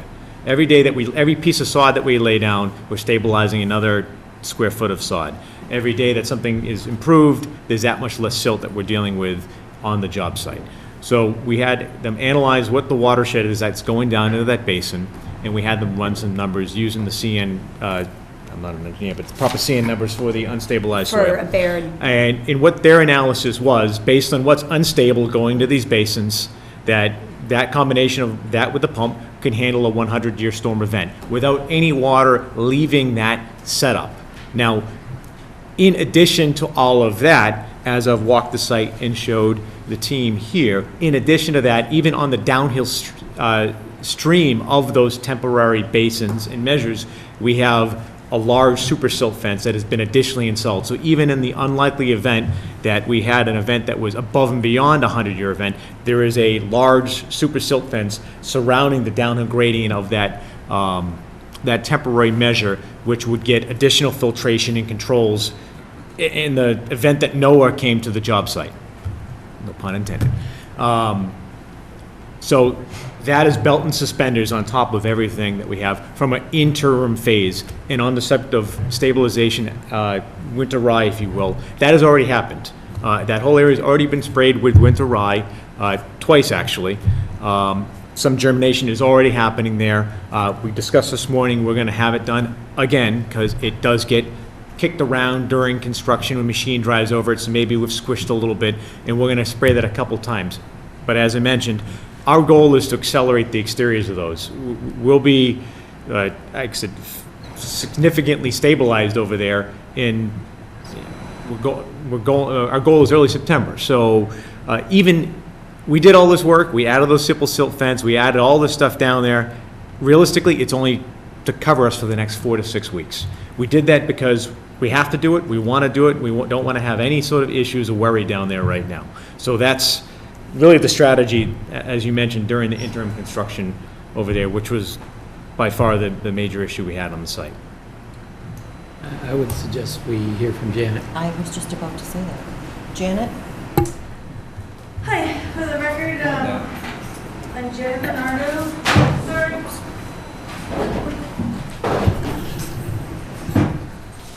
Hi, I'm Janet Bernardo with the Horsley Witten Group. We were brought on to conduct a peer review of the original stormwater design in 2017 and some of the proposed changes that happened. Thanks. Over the course of time. I'm very familiar with Stantec's calculations and was comfortable with them in 2017, and I think we looked at them again in 2020, and I'm glad to see that the as-built are showing that the buildings are not any larger than was originally modeled, so I think that that's a positive for the end result. And we're relatively comfortable that the design of the stormwater was done well along the way. The problem, as you mentioned, was during construction and what is happening. And so I think one of the big concerns now is, why did this plume happen that should never have happened?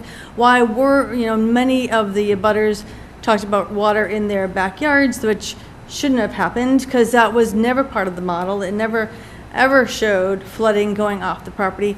So what happened? What was really the problem? And so that's, I thought, What I had understood the planning board had asked for was at the last hearing, is it's during construction, what's going on, the soil is bare, there's a lot of sediment moving, there's a lot more runoff than there should be, so why is that? And so that's kind of like, I asked some questions, what happens if you model it with bare soil? Because in June, the soil was bare. I did see some photos today, it's a significantly improved, I like the straw wattles, but then it's like, okay, if the water's flowing along, everything, at one point we heard the water was flowing along the straw wattles and kind of meandered into 7th Avenue, but at the end of them. So should there be a turning so that it can't get out, it stays inside the duplex properties? So, but it's still like, That's been completed. what happened? Oh, did it turn up? Turns up, Oh, the good. super silk fence. Oh, perfect. So that's a good thing. So it's still like, we don't want this to happen again, obviously. And so I did look at those calculations quite a bit, and the calculations I wasn't seeing a problem with. So what was the problem? And I know that like Basin E is being used during construction for sediment. It's like, okay, there's this pump system happening. Is that really working as it's supposed to? But sometimes the pump breaks, and so is that what happens? Is, okay, the pump doesn't work one time for a few hours, and that somehow triggers it. I think I haven't seen the calculations that then say, oh, well, if this and this happen, these people are going to get flooded. And so that's, I still don't know. Yeah. So, focusing first on the June 22nd event, we had multiple team members on site that day. I've seen numerous videos taken by residents on 6th Avenue of the condition. It's pretty clear from teams on site and the video evidence that the plume came up Norrell Terrace from the back corner of the duplex lots. And where we had there. And the short of it is that the size of the temp sediment basin there was, handled, it was sized to handle what you would normally expect to design a temp sediment basin. The Mass Stormwater Handbook gives us some guidance, and it's definitely not a 100-year storm. And we had BMPs in place, we had numerous other controls in place, but the intensity of it exceeded what that was able to handle. I'll give you, I saw a video of water coming down so quickly it was shooting through almost the staple holes of the silt fence. It was an intense event. Not an excuse, we take responsibility for it. It's not an excuse. Understand that fully and get it, which is why we hope, gone well above and beyond what's needed to make sure that this doesn't happen again. We've, as I've just mentioned, greatly sized everything significantly higher in this short interim period to make sure that if that happens again, as much as it may never happen for another 100 years, we're covered. And that's what we aim for. And I believe, Stephen, you had actually asked that question, and that is what we analyzed with Bowler as well. Mm-hmm. And we feel confident that we have, in fact, been able to satisfy the requirement based on all of the measures we have implemented down there. And they are significant, and there's been quite a bit of work there. And I'm saying all this today, but as every day goes on the site, we're that much closer. We're at the 5-yard line on this entire section of the project. We're going to blink and it's going to all be fully stabilized. We were, as I would mentioned, grading out an entire building pack today and installing irrigation in preparation of sod, which will go down next week. And that is yet another 20% of the whole area that's done and stable. And we're accelerating that ahead of other things to get this done. And we're bringing in extra forces and manpower and doing whatever it takes to make sure we get to this finish line quicker. Yeah, well, I did see the Bowler calculations as well. am wondering about the head and the pump, just to confirm that it actually, they talked about the vertical distance between the pump and where it's being pumped to.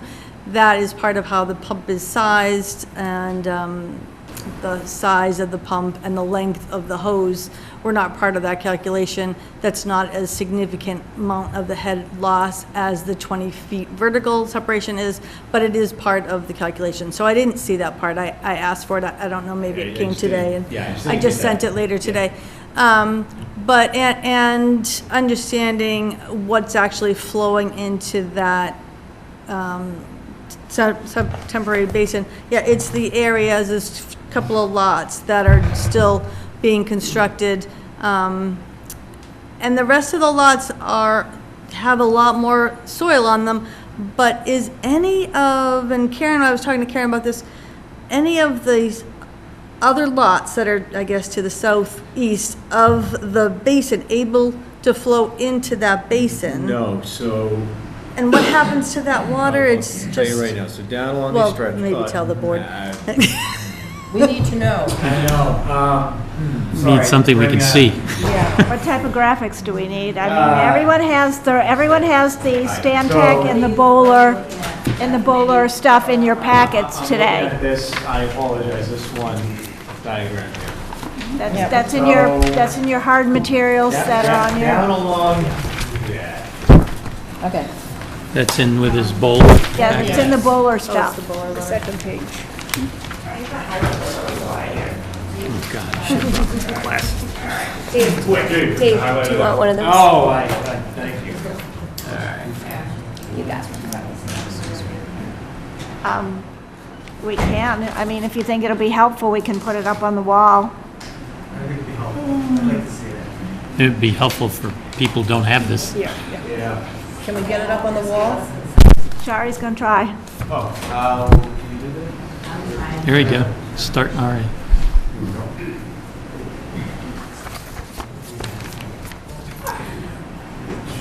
All that doing that, another question that I believe came up today that I saw was one of the lots that's fully developed all the way to the right, one of the single-family houses. It seems to be, the water is heading towards 10th Avenue, and, I mean, that's like another issue. It's like, I don't know why the water's heading to 10th Avenue. It should be staying in the wetland. That house is fully developed, grass is there, stabilized. Yeah, so Karen sent me an email earlier today on that. That homeowner's actually spoken to us. We went back there, our team went back there last week. As I discussed with Karen, it seems to be a pretty minor, in the grand scheme, a minor adjustment just to the where the downspout pipe comes out for the house gutter. It's more of a minor grading tweak to make that fine, and we're on it, we're aware of that one, we acknowledge, okay. So, first, since we're talking about it, it's just a minor tweak of where the downspout pipe comes out, and just slightly tweaking the grade to maybe build up the edge of it, to maybe the water pushes a little bit more this way than this way. That's a subtle, we're on that, we're working with the team on that. Dave, just before you go on, that's the email that I sent you today? Yes. That's the problem I sent you today. That was the so flooding? The what? That was the flooding where we saw the videos? The river. That's the one I sent you today. Yeah. Because we just got that today. But that was a lot. that's that single-family home. So that's what, I mean, like Dave said, the grading has to be tweaked, et cetera. But these downspouts don't go into dry wells? These downspouts on that side of the road do not go into dry wells. None of them do. The groundwater is very high on this side, and because they were holding back so much water on the main building side, it was determined that the volume and the flow was not increasing on this, which is what happened with the calculations, which is one of the reasons why I'm like, wait a minute, all the water is supposed to be held on the main side. Mm-hmm. Where did it all come from? Did it all come from these 5, 6 lots? Which is amazing to me that there's that much water coming out of these 6 lots. But there was a lot of water in that video today coming off of that one lot. So. That was a lot. Just on your question at hand, So there is super silt, I'm gonna, down the silt limited disturbance in this plan, but I'm gonna just wing it the best I can. There is silt to silt fence that runs down, starting at this point, runs down around this whole edge. This is a temporary sediment basins here, hits here, and returns uphill. The temp sediment basin, this line is, it slopes downhill to this line, you can see the topo that's there, and it goes back uphill. We put a berm on the back side of this temp basin, and this super silt fence flows uphill this way. So all this water sheet flows towards that super silt fence. We've additionally put in berms horizontally across that whole way. They're subtle, they're only about this tall. We can make sure we're funneling and channeling all the water back towards the super silt fence. And it will then, you'll just get that slow percolation rate through that super silt fence, and you'll get a bit of containment sort of on that back edge, because, well, I mean, it will contain it a bit just because it's such a heavy it will product. contain it. So that's why, when we were talking about the calculation, this all goes back to this way. This is already, this area is all, these lots here are all 100% completed and stabilized. This big square here is 75% germinated, 6 to 8 inches of grass. So this is all done and stabilized. We have a little bit of exposed dirt. This entire square right here is what is going to be sodded within the next week. This drainage plane that is captured back here does drain back towards you. So what we will do to further shrink our footprint to this basin, once we sod this, is we will then put up a row of silt fence down this line and direct the water. We'll extend this berm a little bit here and make sure this water that hits the swale directs and goes out this way instead of going back this way. Because right now in this current state, it's hitting this area, it swales down around the side, sheet flows off of here, it goes, kicks off this side of this slope here and out into the temp sediment basin. So we're gonna, within a very short term, shrink this off of that calculation within the next week. So that's the whole shrinking the footprint concept down here. We're not there today, we're almost there on that, but that takes all this into account. So I hope that answers your question. So, yeah, okay, so that pink area is what's being captured by the temporary basin. What's flowing that into the, is- yeah. The calculation was shown for the pump that goes in that basin to Yes. get it back up. Yep. What And happens at the very last lot? I don't know. that is a completed, stabilized, single-family lot. So there's a row of silt fence and all their water just flows sort of all off the property. And they were, I want to say that lot was maybe 1,500, 2,000 square feet, less impervious coverage than designed for that lot. So we submit, as part of the special permit conditions, and this is an important thing also to note, so we submit to the town as-built every single unit before it closes as part of the special permit conditions, sort of refresh memory. And, it outlines the impervious coverage versus the design assumptions. And as Katie said, Katie and Stantec assumed worst case scenario. So collectively, for the entire project right now, for every unit that's closed to date, including the estate lots, so it's about 76, 77 units, so a little less than half. We're averaging at this point around a little over 10% less impervious coverage than what was designed for as a result of unit construction. So all of the numbers are checking out and are being submitted to the town. We have the as-built, we keep them in a separate folder, we review them every time, but you also do remember, they do have permeable pavement walkways that they needed for the project. We check them out prior to signing off on every CO. So we have the full folder here, it's available for anybody to look at it. So, where do we go from here? That's the bottom line. Right. That is the bottom line. I 100% agree with you and understand. I mean, they definitely have done a significant amount of improvements. I personally still don't know why there was that much water. So Is it coming across the road? I keep being told that it didn't come across the road, but it's definitely coming. Basin E definitely discharges because the pump system is going over to the temporary thing, and that goes up to Basin E, and that comes down the slide, and it's all the flocculate logs are there trying to catch sediment. And it's definitely kind of a continuous, I mean, every time I've been by it, it's flowing. Little, not a lot, and during storm events, I understand it's flowing more. It goes into a catch basin that's right on their property that ties into 6th Avenue. The videos that I saw of 6th Avenue didn't appear that the pipes were too small. That's what I was wondering. I'm like, okay, is it the catch basins that are catching the water? Is the pipes too small? Is the water missing the catch basins? But it was just so much water going down the street that it didn't seem to be the pipes, it didn't seem to be the catch basins, it just was so much water. Yeah, overland flow going down 6th Avenue. And then, Wait a minute, water went down both 6th and 7th Ave. Yeah. Because it came out of both sides, it came out of the basin, So, yeah. it came out of the small temporary sump, the small one that It just was went over. So- just in back of those. It overflowed down to 6th Ave, and it overflowed down 7th Ave as well, and flooded those. So pre some of the improvements, the footprint was probably a bit larger. It all naturally drains back and out, and this is sort of a concentration point during construction right now, because it's done so on purpose to capture the sediment. As I said, it overloaded this point and flowed out of here, and the bulk of it, some of it went down 7th, but the bulk of it went down across Norrell, and there's a video, you can just see the video, just flowing around the corner, and this whole side is completely clean, and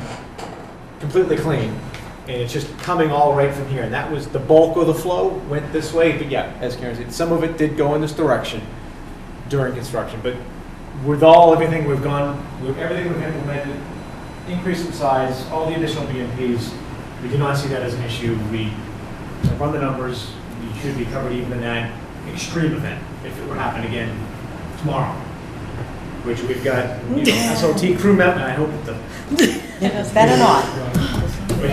we have crews from SLT Construction, which is why Jason Martin was here, just in case there was any questions. His team members are out there with eyeballs, making sure in the middle of the night that there's no issues. No problems. Well, I want to iterate what Conservation said to you as well. I think that we have all been lulled into this drought condition that we've been in for the last 3, 4, 5 years.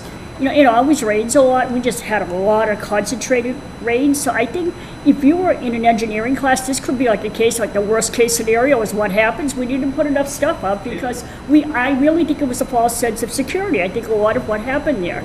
And when you think about what was taken out and what we put in, we took out tons of concrete. Right. Yeah, but I don't buy that because, the system should be designed for the 100-year storm, right? And I don't disagree. Because we haven't had one in a while doesn't mean the system shouldn't work as designed, right? So, and as we said when we approved the special permit, is that you're not authorized to flood the neighborhood during construction. And at the end, make the permanent system work. That's no good, right?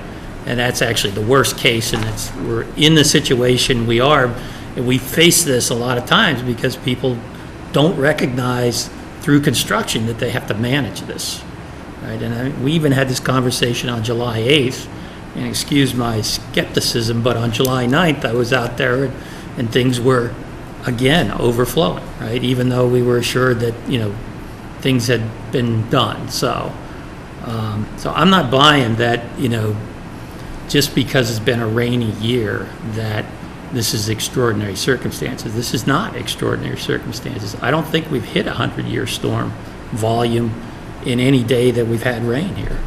So I just don't. I'm not disagreeing with you, Yeah. Steve. What I'm saying is that I don't want that to be the No, I don't want that to be excuse the, here, and it's right? not an excuse. I think one of the issues is that We're not well, I agree asking with. for any excuses No, whatsoever. I agree with Mr. Pritchard, but what I'm saying is that although we expected you to be prepared for a 100-year storm, and we asked you to be prepared for that, that perhaps that was not done to your full capacity is what I'm saying. And you have taken extraordinary measures. I mean, I've been out there for every site walk, and I've seen, today was like 100% improvement over last week. It's amazing what can be done when your feet are to the fire, and we're out there every single day. We know you can do it. We just don't want to have to be there every day asking you why it's not been done. So, like I said, this last week has proved quite eye-opening for me as to what can be done when you have to do it. Right, and their thing is, we put your feet to the fire. We made you stand up and take notice. So, again, where do we go from here? Well, can I make a couple recommendations Absolutely. for discussion? Right now, Horsley Witten goes to the site once a week, and they have been submitting reports. They also do SWIP reports every week. Horsley Witten doesn't do them. They have an independent consultant. I believe it's Bowler, or is it somebody else now? Fusion Engineering. All right, so somebody else does the SWIP reports every 7 days. Well, my interpretation of the SWIP report is a little different than Toll Brothers. The SWIP report that I have says every 7 calendar days and within 24 hours of a storm. Perhaps one thing is they have somebody come out there more, twice a week. Or they actually do every 7 calendar days and within 24 hours of a storm. So that's one thing I'd like to discuss. I do think that they have made considerable progress. I mean, it's evident, just the grass has grown a tremendous amount in the past week. I would be willing, and I've talked to Conservation is willing as well to sign off on C of Os for next week's C of Os, but still not issue building permits and still hold the C of O for the clubhouse. So clubhouse is a temporary C of O. And they have a lot of work planned within the next 2 weeks. They're going to have, they told us today they're going to be double SLT crews out there, SLT crews, and they're going to be going to some of the areas of site that still need attention to, but a lot of them are in the interior. They've managed to stabilize the edge parts.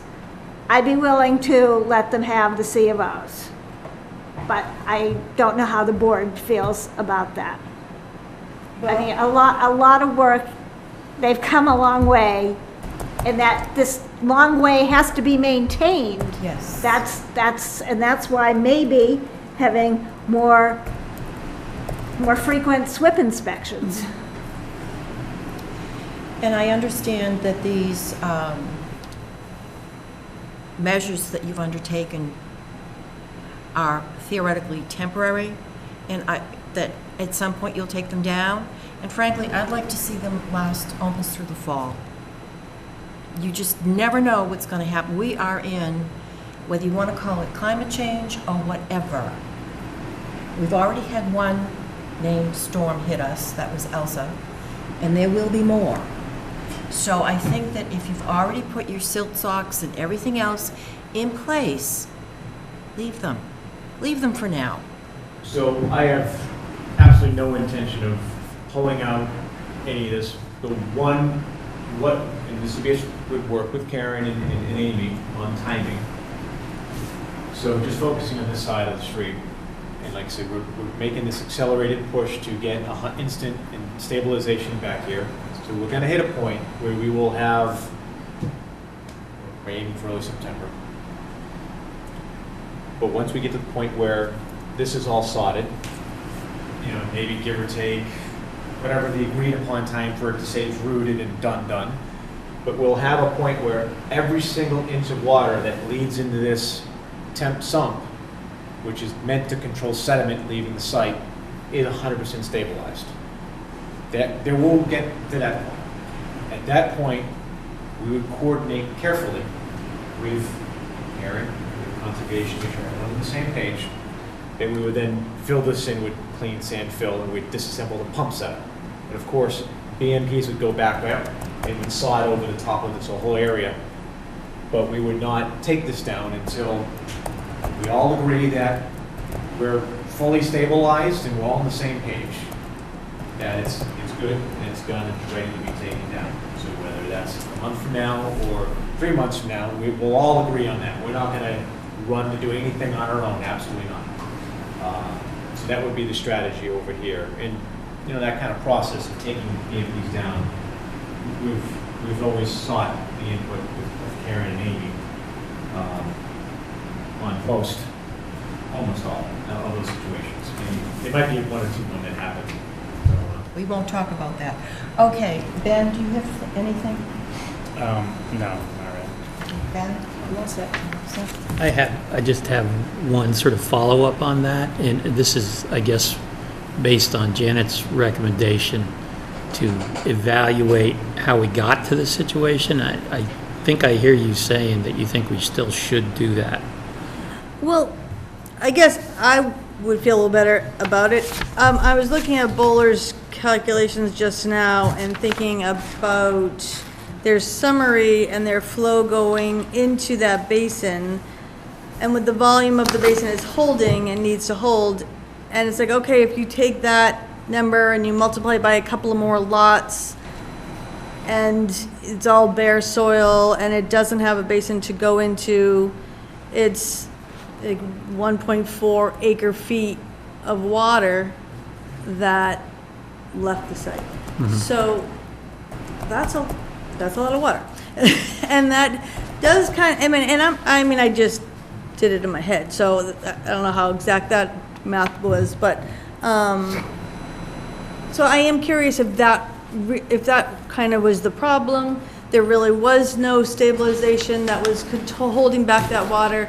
That seems like a relatively simple calculation to be able to say, okay, if these were all bare, these houses were, in whatever state they were in, that definitely caused a significant volume of water leaving the site, which once they stabilize it, once they remove, like, all of Katie's calculations actually come into play as being accurate, because I think it's every engineer's nightmare to have flooding happen after they've spent years doing calculations that all of a sudden, like, what went wrong?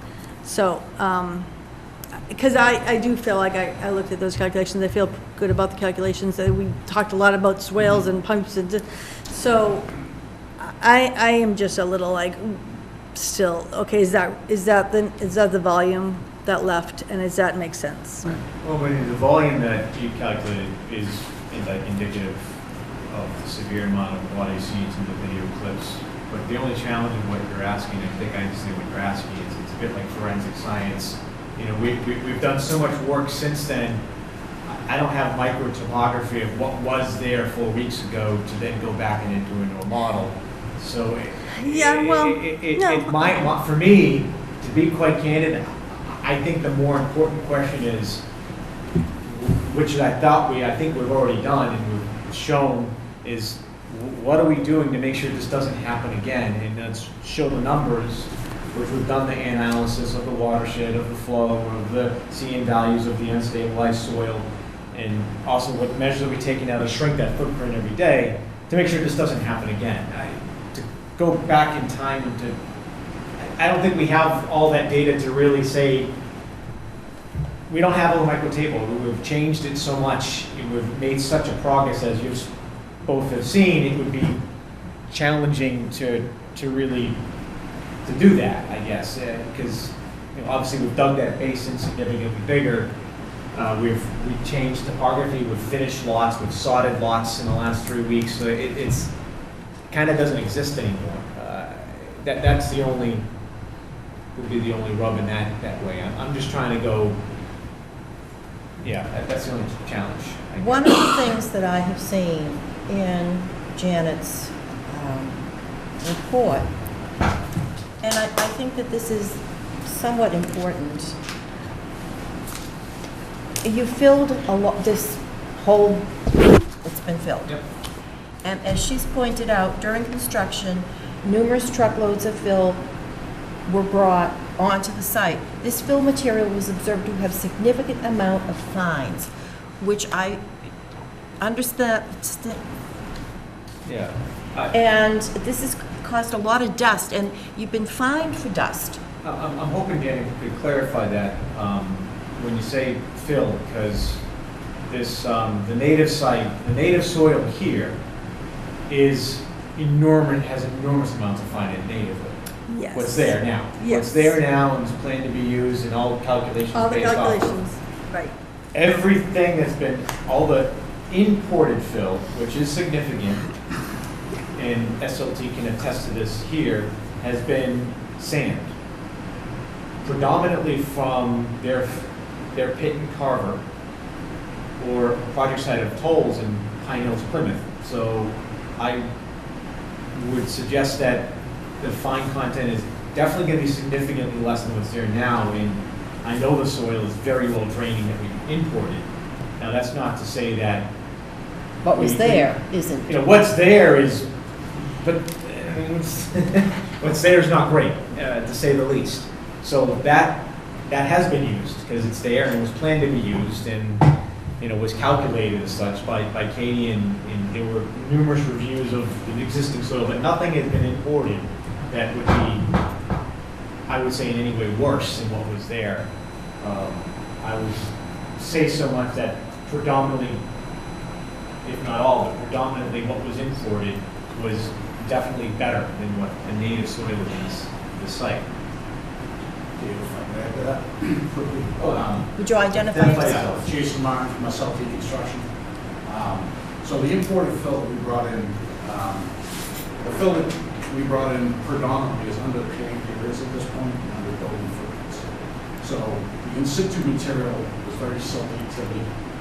That's been moved out of critical structural areas into non-structural landscape areas.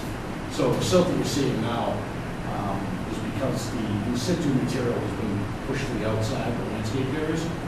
So the imported fill is not even really exposed to the weather at this point. It's either been paved over or building sitting on top of it.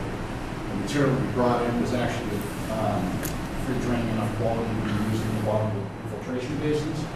So although any material, if you get it dry enough, it will become dusty. The site material is actually quite poor as in contact with water. It becomes particularly dry. If you look at the sieve analysis, different size and granules and particles in the sand, the in situ is probably upwards of 30% retained. At the 200 sieve, there's nothing more than this. So that just leads to the conclusion that, you know, we had a lot of water here that I guess nobody anticipated, and it washed away the existing in situ soil into the ocean, right? That's where it ended up. And I think what I hear you telling me now is you've corrected all those problems, so there will be no silt going off property. And the second thing is that once you've stabilized everything, there will be less water or no more water going off any of these boundaries than were going off there before. Correct? I mean, that's what we're expecting. And you're saying, trust us, we've addressed this. I think Karen's seen enough of this that I would say I would trust her judgment on this. But if it happens again, then something else is going to have to happen here. I mean, you can't have it happen again. Even if you're out there with a shovel, it can't happen again. One thing that's sticking out to me now in the comments that Janet provided is, because you guys started going on a trail of forensic analysis and calculations and everything, one thing that wouldn't necessarily be a major recalculation, but you did mention that the basins, particularly Basin E, but you also mentioned C and D, and you recommend potentially doing an investigation to see if the infiltration rates have substantively changed. I'm wondering if that's something that should be done or has been done. So that, and I can speak to both. So Basin E, I don't know if we have a big visual. Is there a plan of the whole site? No, just stormwater calcs. Oh, yeah. No, not in the snow package, unfortunately. I apologize. Wait a minute. We had it earlier. think we had one earlier.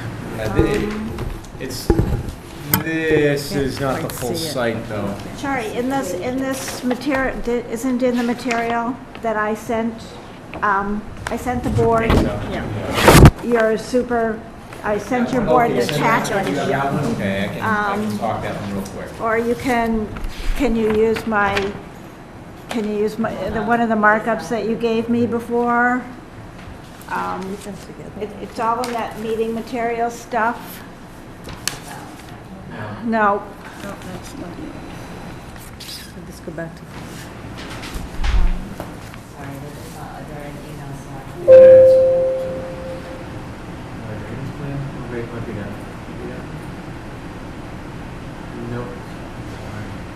It's the one that we had in June. Is that that we went to the club, to the house? That's June. It's just the whole. Yeah, and just, stormwater. that was, he gave that to us.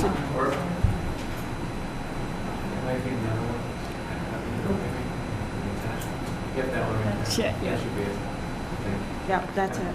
That's it, yeah. Go to next page, I hope I have that. Next page. Stop. I'll do my best from this image. So this is Basin E, Hadley Road, 6th Avenue. Actually, can you go to the next page first, maybe? Yeah, is there another page? Page 8? All right, so stop. So, come on, go away. That's Hadley. Yeah. Yeah, no, I just wanted to get down in this one corner here first to explain. So, permanent design. There's a bunch of roadway and site work drainage that is designed to come down and outfalls through these pipes here right behind the clubhouse pool. This is Hadley Road, Duplex is 6th Avenue to orient you, 6th Avenue up there. This water comes out of these pipes in permits when we're finished, drains down and falls into one of 3 new catch basins installed along the right-of-way along Hadley Road. That's when in the finished state. Right now, it's not doing that. Right now, we've blocked this up, so none of this water goes this way. We've put massive pumps in here, and we're pumping it uphill. And if you go to, say, 7, it goes uphill and into this basin, Basin E. Now, that was a basin that it was referring to your email. Now, That's a permanent basin, too. that's a permanent basin that we haven't finished yet. We have absolutely haven't finished it. We over-excavated. I think we put extra sand in there because we knew we were going to use it as a sediment control basin. It's being used in a temporary way.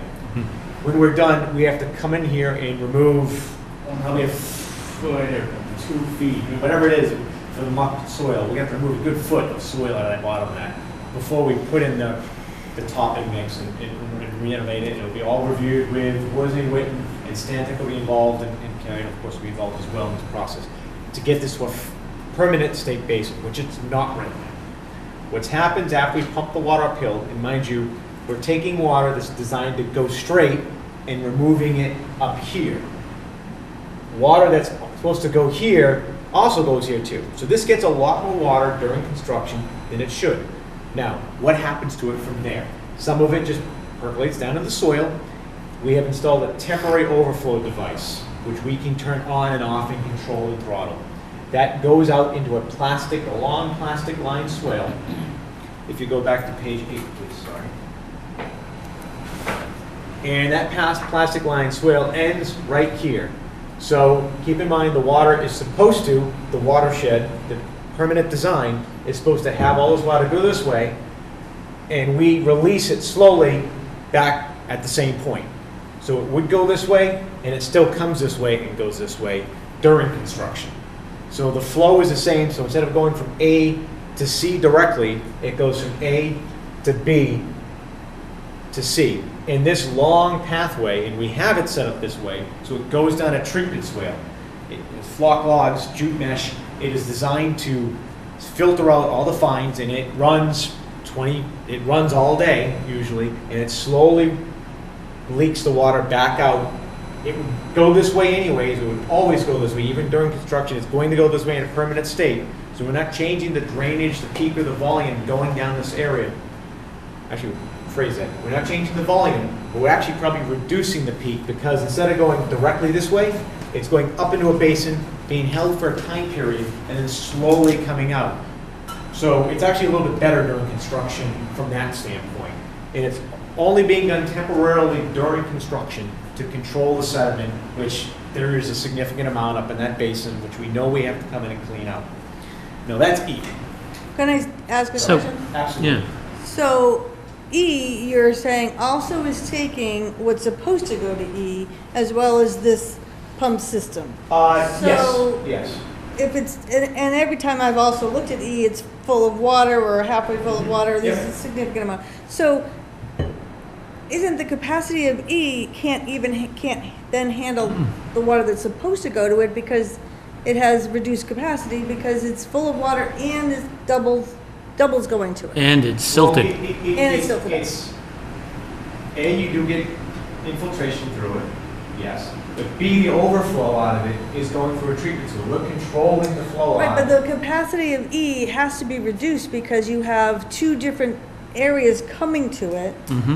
And But it's at not the a same matter, time. but the capacity E doesn't matter because it ends up at the same watershed. But in So her let's just calculations, say- it matters. Her calculations show Basin E having a volume, a capacity of volume. We're commingling permanent state and post state. So during construction, and this is only a during construction conversation. Right. During construction, and let's just make this up. Let's say 1,000 gallons is supposed to go this way. I'm going to make, for the sake of my, bear with me on my non-engineer technical comparison. 1,000 gallons is supposed to go here. Instead, 1,000 gallons goes here and then comes back out and goes still right there. So it ends up at the same spot in the same fashion. So it's going in the same way. So while the basin overflows, it's discharging to exactly the same point. So from an analysis of discharge points, it's going right back to where it would go anyways. Except the Basin E doesn't have the capacity that it's supposed to have under final situation because it's acting as a sediment basin, so it always has water and it has reduced capacity. Right, but and that- it has, so for even, forget about, okay, let's say you've washed, even, but it doesn't have the capacity to take the water that's supposed to go to it because it's being used as a sediment basin. If we're missing a whole pump system, hold up. Yeah. But that's just like a temporary. I'm getting at to go back to say, question. You're gonna have, I'm trying to think of another. You're gonna have X volume going to there during an event. Yes. Okay. So it comes out. If that were to overflow, where would it go? Well, it's supposed to be able to not overflow because it's containing the 100-year storm and there's no discharge. Understood. Under But it's 100-year, overflowing under construction, Yes. you're supposed to hold it. Under final construction, you're supposed to hold it. But it's all going to the same drainage point. It's going all to the same drainage point because even anything that would get to it if it were to overflow, which I know it's not, but it does overflow because we're putting the extra water to it. The only overflow you're getting out of it is the net of what's going extra into it. How do we know that? Are you measuring, How are are you you so measuring what's confident? going out? How are you so confident with that number? What goes in comes out. You pour. Well, I know, but how are we? 4,000, Yeah, but how are we saying that it's not more going out because you have the what's supposed to go into it is still going in, Yeah. and the basin is full of water because it's acting as a sediment basin Yeah. anyway, and so it doesn't have the full capacity, not even considering the other discharge pipes of it would because it's acting as a sediment basin, and the calculations show it holding the 100-year storm event for post-construction experience, so it should hold it for during construction. So there's a disconnect that I don't understand how much water is actually coming out of that basin because it doesn't have the capacity that it should have. Even I can understand what you're saying, and that in and of itself is amazing. So that's what I just don't know. I mean, was that over excavated? Was it wider? Was it like how big is E compared to what it was designed to be? Is it twice as big? Is it twice as deep? Is it It's not bigger dimensionally, because you can't make it bigger dimensionally because Right. it's between two wetland systems to start. So it's not bigger dimensionally. Right. It was over excavated, and how many extra feet is in? So, Jason? is it The in? original design from Basin E, we were supposed to leave that basin 1 foot higher than the finished elevation. Remove that foot when construction was done. So the bottom floor of that pond is actually 1 foot above finished elevation for the pond. There's another pump up here, a 4-inch diesel pump, that when Basin E becomes fully charged, we shut the outlet pipe, we turn on the 4-inch pump, and we push the water further out to the other 2 basins that are at the top of the hill. I don't remember the letter of the basin, I know the site intimately, but the one was on the... But it's over excavated with backfill with sand. By how much was that? So that was dug out to whatever design, 6 or 7 feet, we put sand in the bottom. Now, when that basin charges, we then pump out of that into the additional ponds at the top of the hill. The 2 ponds at the top of the hill, we actually left 2 feet below to increase capacity for storm. So those ponds still need an additional 2 feet of sand put in the bottom of them when it's done. So the But increased capacity don't those we're looking ponds for- get their existing flows as well?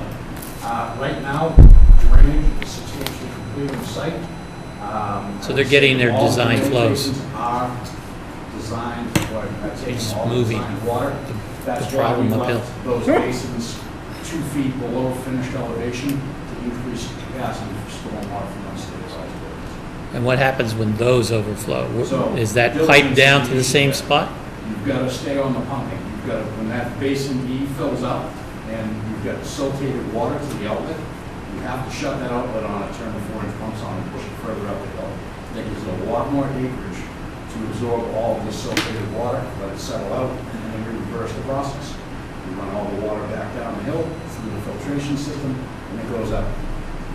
So Basin E and Basin D above it have had, Basin E has been full to the top of the catch basin cover, and Basin D above that also has standing water in it. I would And believe it, yeah, even because now we're as just well. pushing everything uphill. Right. So Yeah. we're buying time. Yeah. That's all you're doing, is you have a fixed volume.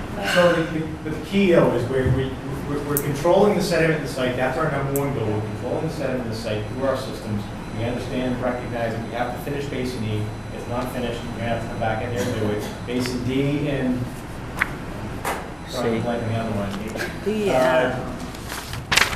We understand that we have to make sure we do a double check with all of the basins at completion, and we make sure we take core samples at the bottom of all the basins, the double check that they pass, and they meet both Stantec's and Horsey Witten's satisfaction, and that they drain within 72 hours. But that's not going to be done till the end of the project Yes, now, because.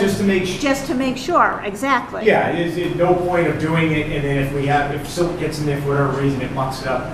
We recognize that we may have to do something, and some of them, maybe some of them were actually, they were fine, that might end up being the case, but we all understand we have to take the core samples of all the basins at completion. We understand fully that we're gonna have Stantec and Jose Witten in the review all those core samples, the civic analyses.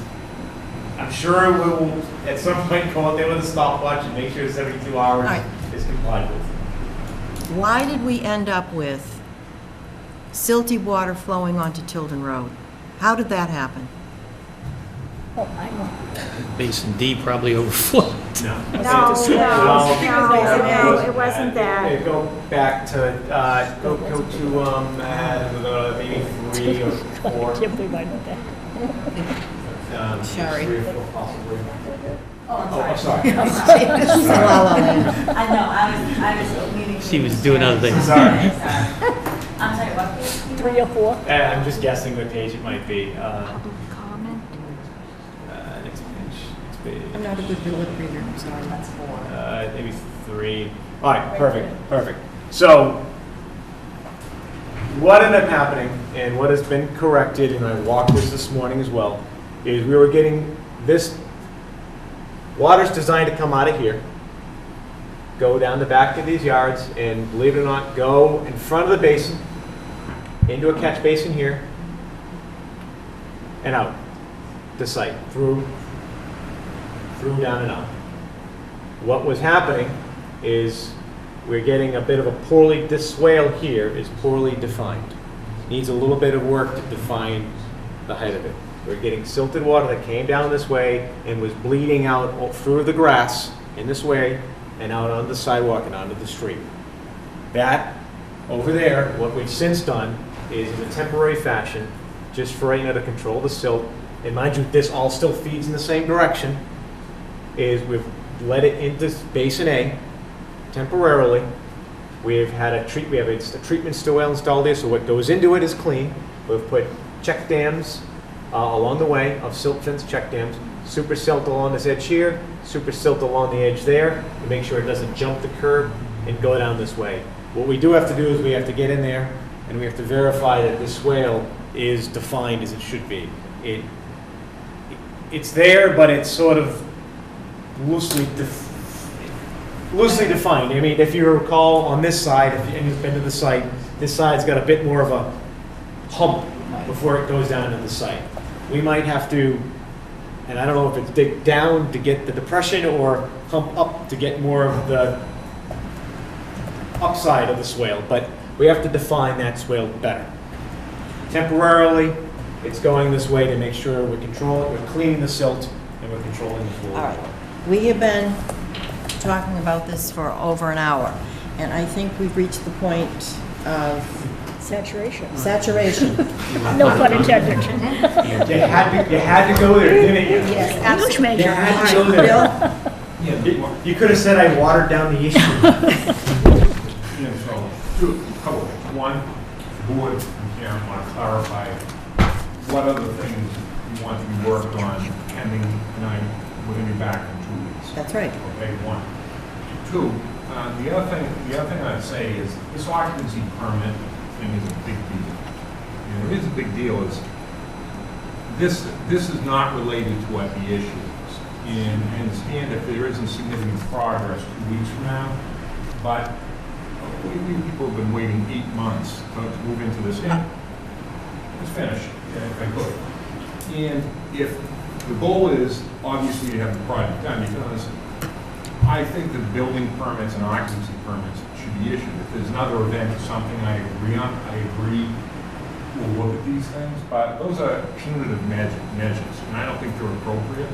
And I don't want to run into a situation because people are on vacations or whatever the case is. They can't have people who've been waiting 8 months to get into their homes. Likewise, in this post-COVID era, to not allow people to use the clubhouse. Again, people have been waiting a long time. They are using the People are using the clubhouse. clubhouse. They have a temporary occupancy permit. That has nothing to do with any of this. I understand about the occupancy permits, and I think it has been mentioned here tonight, and I, for one, would certainly suggest that the occupancy permits be given, okay? There, as far as I know, there are no building permits in the offing at this moment, are there? I don't know offhand. I don't think so. I asked don't know today, and I was They're not. told they didn't think there were. No. Okay, I honestly don't know So, offhand. but this is the thing. When all is said and done, we got your attention. And this was the point, to get you in here after you have done all of this work that you should have done, as I said at the onset of this meeting, in the beginning. We shouldn't be here this evening. We shouldn't be having this discussion. And, you know, we thought 2 weeks ago it was going to be resolved, and it wasn't. So I don't know how the rest of the board feels at this moment in time. I would release the occupancy permits, let them go in. As far as the clubhouse is concerned, they're still doing some there are still issues with it. They were still working on the handrails today, Right. so So- I don't There was still stuff. feel Right. comfortable And that's with immaterial. that. Yeah, that's They a can still go in the pool. That's a construction. I mean, that's very They have a important. temporary, they're using it to the full. So, moving along, Well, I would just say that this whole thing about this is onerous is just a false flag, right? This is not onerous. It's onerous to the people and to the ocean and to the environmental resources to have this happen at all, right? You had 2 years to make sure this didn't happen. When we gave you the permit, we were very clear about it, right? And to the extent that it came to this point, that we needed to hold up occupancy permits to get action, that's how it's going to happen. You had all of this time not to have this happen. Steve, what do you mean? That's insulting to say it's a false flag. You're saying there's a deliberate situation that people I'm are telling trying you to- this 8 months of delay is onerous. Well, you've had 2 years to do this right? And all of the people who live downstream of this and all of the environmental resources that are downstream of this have already borne the brunt of your inability to do this right. And we need you to do this right. And if it takes saying, we're not going to do anything else till you do it right, then that's just the way it is. That's what I'm saying. You know, I gotta say, no one's ever accused me of lying with this board. I'm not telling you you're lying. False flag, come on. I'm telling you that that's an argument that It's a lousy argument. It's a lousy argument, yes, it is. No, it's a lousy argument saying that you're justified to tell people they can't move in your house and you're gonna use that as a lever for No, your your argument is lousy that we're somehow being onerous because people have been waiting 8 months. No, that's not true, right? We're not being onerous. We asked you to do this right in the very beginning, right? We asked you to do this right. There's been damage that's happened that you can't even correct, right? Out in the ocean, right? You can't correct that. You're going to go out there and do something different? The damage has already happened. So I understand that people want to get into houses that they're trying to buy, right? But I didn't create that situation. You created that situation. We're trying to address it, and we want it to be addressed. And it is, We are addressing it, we're gonna do this, but I know, and they told me that on July 8th as I didn't well. tell you a damn thing, I wasn't in. And They neither did. was Dave Buckley. They did. And They they've told already us had that. explanations, we can continue to beat this thing to death. and we're going to We stop came- we right came- now. We came in here to tell you what they've done, they made significant. That's fine, but just don't accuse us of holding people back on some onerous requirement, because it's not. First of all, I didn't say onerous. You did say onerous. All right, I enough. said it was onerous to the people. All right, enough. We're done. How does the board feel in terms of the 4 occupancy permits? Do we let them go? I'm gonna say yes. Yes. Yes. Yes. So you're all set there. I want to see you all in 2 weeks, and before the 2 weeks pass, let's hope we don't get another 7 inches of rain, although it did rain this afternoon. So, but Rained 4 days in the last. what are the action items here? The action items are Okay, let's make sure we're clear. Karen, what do we want them to do? Are we doing SWIP reports after every Yes. 24 hours after every storm and every 7 days? Yes? Yes? Yes? Our SWIP report allows us to do, and it's set up where it's either one of 2 items, one of 2 options. Every 7 days, which is the more frequent of the 2, or every 14 days and/or after a rain event. No. That No. is the SWIP inspection. I am happy to have I am happy to submit. Says and. This is your SWIP submit, and it says and. That's from you. Revised. Old Well, you have to have the town have a revised copy. Fair enough. All right. I'm happy to have, listen, in a short interim period here, and I'm gonna say short as in the next couple of months, because this is a lot of work happening in the next 2 months. I am happy to have, I will engage with, just to get, I appreciate second sets of eyeballs, if you will, 4th set of eyeballs. I will engage in LEC Environmental, who was engaged in the project early on. I will have them out on the site, in addition to our other inspector, once a week. That will be 2 people every week, 2 different reports every week, and they will produce, and they can produce a report that we can submit for the next 2 months during this heavy activity time period. I'd be glad to do that. I have no issue with that whatsoever in this short time period, so we can feel confident we've gotten all of those. It would be a different company, so we'd have two different people looking at it from 2 different perspectives. Is there anybody in the audience that would like to say something? Yes. My name is Matt Rowell. I live on 10th Ave, and I'm not convinced that you have that situation under control. You said it was a simple issue with drainage, like a downspout, you totally didn't do the grade right.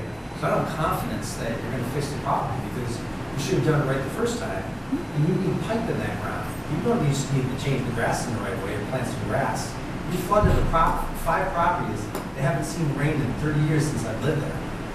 We get water from the ocean, now I'm getting it from the top of the hill. I'm a little upset by that. So what is going to be your plan to fix that? Don't just tell me you're going to like regrade the grass, because that's not what needs to be done. He will be back in 2 weeks, and he will indicate to us exactly what he has done to fix it. Okay? A year or two. All right. So is that going to be done within the 2 weeks? Is that in your schedule to do in the next 2 weeks? We hope so. I will definitely have a game plan and more, at the very least, definitely have an explicit game plan as what we're doing. I have many items that we're focused on. I've illustrated all of them in Karen's. I don't want to overcommit and then come here and say I didn't do something I said I would. But I will at the very least have a more detailed game plan on that area. Okay. Thank you. What can you do temporarily so it doesn't happen on the next door? We will Sandbags, silt. I mean, we got to stop it. Mulch stock and silt fence would help to redirect in the short term. Yes, correct. Yes. Sorry. I think you said that already, right? Okay. Okay. Anybody else? Thank you all. Thank you all for coming. We'll see you in 2 weeks with the elite meet. You'll put the time on the agenda, Karen will come. Absolutely. Thank you. Does anybody need a break? I don't think one is before we do 61A. No, I'm all set. Yeah. I didn't Power take through any. and get out of here. Which Ben says power through and get out. Sure. But All right, you can buy, or you want to buy the break. What? I learned a lot about storm management. You like how they're just pumping the water and chasing it around? Yes, they are chasing it around. Okay, all right, we Didn't have get a one chance more to read this item. one yet. Did this just come in today? Huh? Yes. This just came in today. Yep. All right, we have one more item on the agenda. What did we lose? Whoa. No You all right? Everything.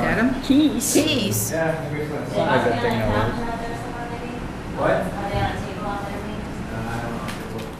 Uh-oh, he could be here for the duration. Is that your key right there? The blue key? My keys. Patty. Oh, My Patty's keys. All right.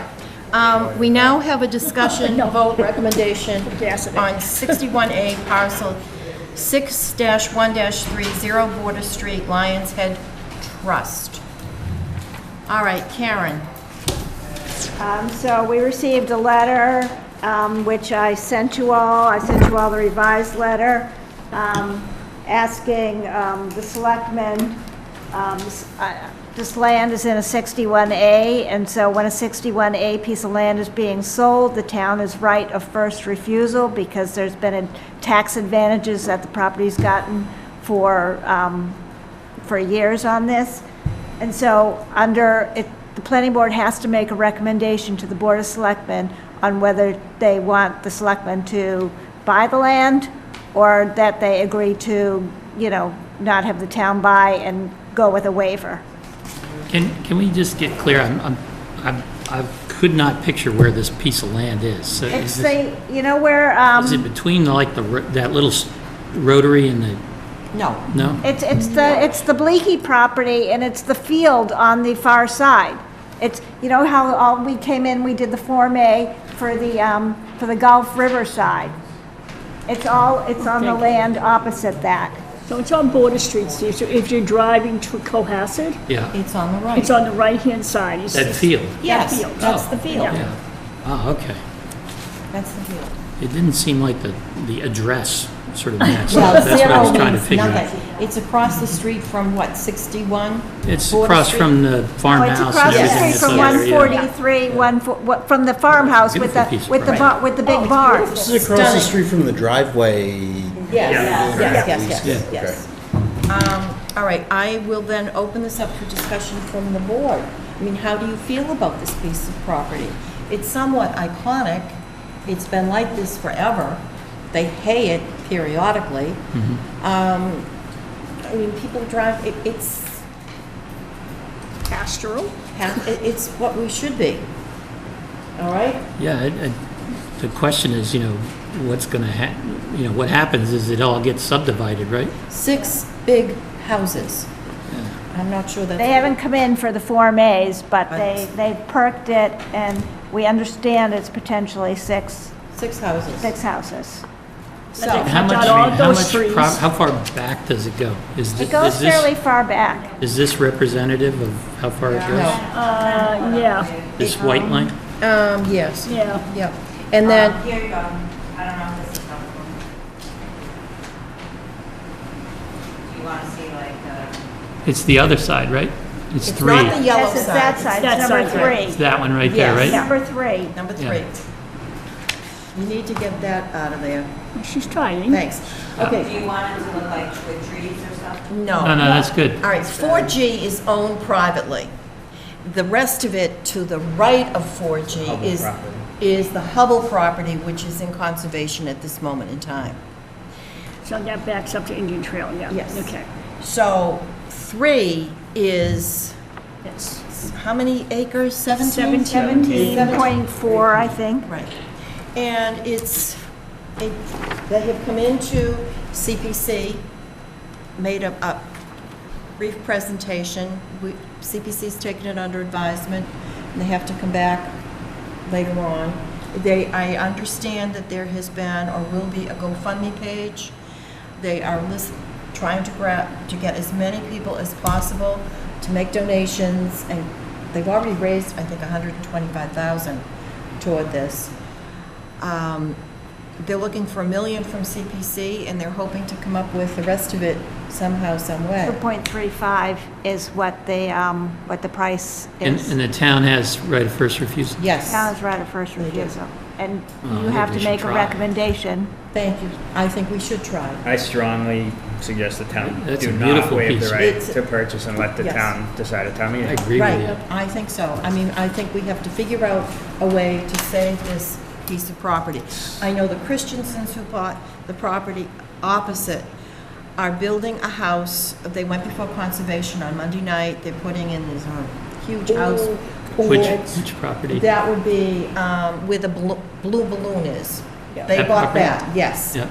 And they're going to keep most of it, if not all of it, except for Bleaky's house, which is something F, I can't see that far. And those would all be septic systems there, right? No. One house. One house, one No, septic. no, I'm talking about parcel 3. If it I'm got s- developed, it all had to be Yes, septic yes, systems, yes, right? yes. But keep in mind, I'm still across the street, Over here. and that is going to remain in 61A. That's the piece that you did the scenic road hearing on. Right. You did the scenic road. So does the town have a right of first refusal if they sell that No, it's already parcel? bought. It's already No, gone. because it's, they were gonna man. keep it on 61A, you can build a house. And so that's why it's staying in 61A Staying and they're in- building a Yes, house. first, So yeah. all the side with the Gulf River, everything's been, everything's been dealt with on that side. Now it's the piece on On the the other side. On the other side. So, I Yeah. think, I, for one, would like the town to purchase this property. And I'll poll the board. Yeah, I mean, it's consistent with our open space and recreation plan. Yeah. It's It's not, actually, it's not 100% consistent. Why is it not? I don't know. Because it's not a parcel listed there. Why is it not consistent with the philosophy of the open space Well, and recreation plan? It's I don't consistent with the philosophy, but it's not a parcel That's listed. what I was getting- that was the So point I was trying to I make. believe So, that okay. it goes with Goal 5 to enhance natural beauty of the town's landscape by protecting existing open space while promoting appropriate use. That's right. So it's And- also on the scenic road, and, which has scenic resources. I mean, in the open space plan, which I've read in great detail this week, it's mentioned that it's privately owned land, which is in 61A, it's sort of protected, but it's unprotected. Right.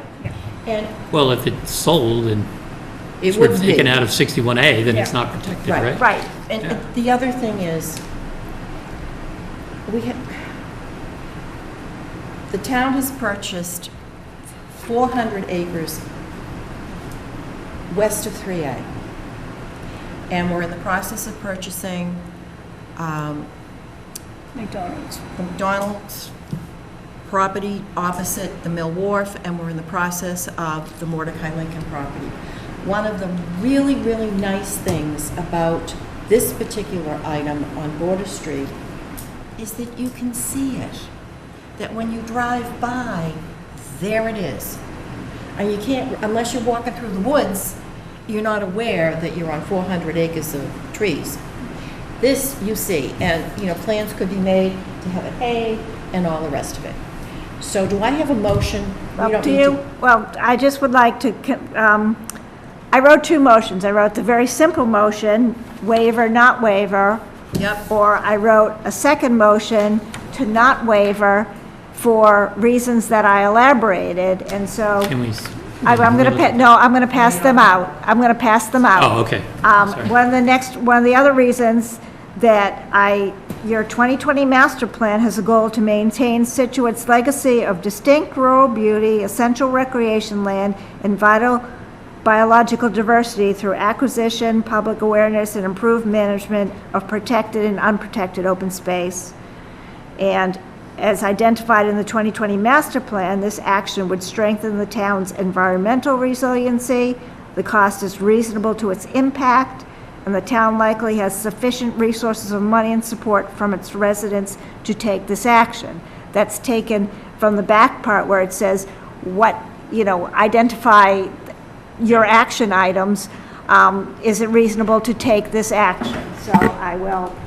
Yes. I tried to do some homework. Just to play devil's advocate, what are we looking at as the potential loss in real estate tax income? Don't even go there. Gotta do it. I understand. Right now, the taxes on that are minuscule. And then If you had like the 6 properties. if you have the 6 properties at, let's say, $30,000 for each property, times 6, okay. But what is the impact? Well, yeah, you have to. I'm on your side, but I just you know what? put it out there. So could I ask a question? It will be We just raised got at town 152 condos that are paying property tax Right. and have no impact on town services, right? And Except we're the looking at a ambulance. beautiful piece of property with edge meadow and forest Yeah, I that could agree. create continued pressure on the river there. I just, it just seems like if you're going to protect open space, That's it. this is one to think about. Okay. So can I ask another question? You may. Okay, so we allowed the town to buy the property on 3A, Yes, we did. and now they're gonna put a water treatment plant there, so, But the which we town- wanted to buy as open space. So how do we hold their feet to the fire that if we release this, they're not gonna turn around and put a water treatment Well, plant in there? They can't. Okay, just put that out Yes. there. Mrs. Manier, Mrs. Meany, yes. identify yourself. Marla Minier, 29 Christopher Lane. I can answer that question. Thank you. When the town purchases this land, we will put a CR on it, conservation restriction on it, so that it will stay as it is today. Okay, thank you. Just wanted to know that. We couldn't, the 3A land, the Board of Selectmen sort of pulled the rug out from Yeah, I that know. one. So what are you going to do? Yes, Dan? Dan Fenley, 65 Forest Lane. I'm also the chair of CPC.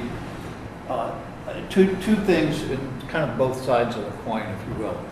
One is, it would be ideal if we could figure a way, and I say that loosely, to join that property with I think there are 3 plots or 4 plots on the other side, the Hubble properties, which are in conservation, and make that a contiguous conservation area that could be used for passive recreation. I think that would be ideal. I'm not sure how that happens, but that would be a great thing to have happen, that you could have access to the Hubble property and this piece of property for passive recreation. The con of buying the property, if you will, is setting a precedent for the price. Okay, we have paid a lot less money for property in town that has been put under conservation and purchased by the town through CPC. It's setting a precedent for the price of land And just be aware that could have impact on future requests of the town and CPC to purchase additional land in the town. That's the con that I see, but overall, it's a beautiful piece of property. Once it's gone, you can't get it back. And I would personally like to see that preserved. It's a beautiful field to drive by. And you don't see many of those type of properties in town at all anymore. So, you know, my personal feeling is it would be a wonderful thing to have that property purchased by the town. Totally agree. All right, are you ready for a motion? Do you want me to go? I'll do it. I move that the planning board recommend to the select board that the town do not waive its rights under Mass General Laws, Chapter 61A, Section 14, to purchase a portion of the real estate known as 0 Border Street, Scituate, Mass., Assessor Parcel 6-1-3. The board feels that this land is worth purchasing for the following reasons. Goal 5 of the Open Space Plan of 2018 is to enhance natural beauty of town's landscape by protecting existing open space while promoting appropriate use. The property is on the town-designated scenic road of Border Street, which has scenic resources and is bordered by stone walls and trees. The privately owned land, which contributes significantly to the town's open space, has been protected for years as open space through Chapter 61A, and the town should exercise its right of first refusal. The 2020 Master Plan has a goal to maintain Scituate's legacy of distinct rural beauty, essential recreation land, and vital biological diversity through acquisition, public awareness, and improved management of protected and unprotected open land in Scituate. And finally, as identified in the 2020 Master Plan, this action would strengthen the town's environmental resilience. The cost is reasonable to its impact, and the town likely has sufficient resources of money and support from residents to take this action. Is there a second for discussion? Second. All those in favor? Aye. It is unanimous.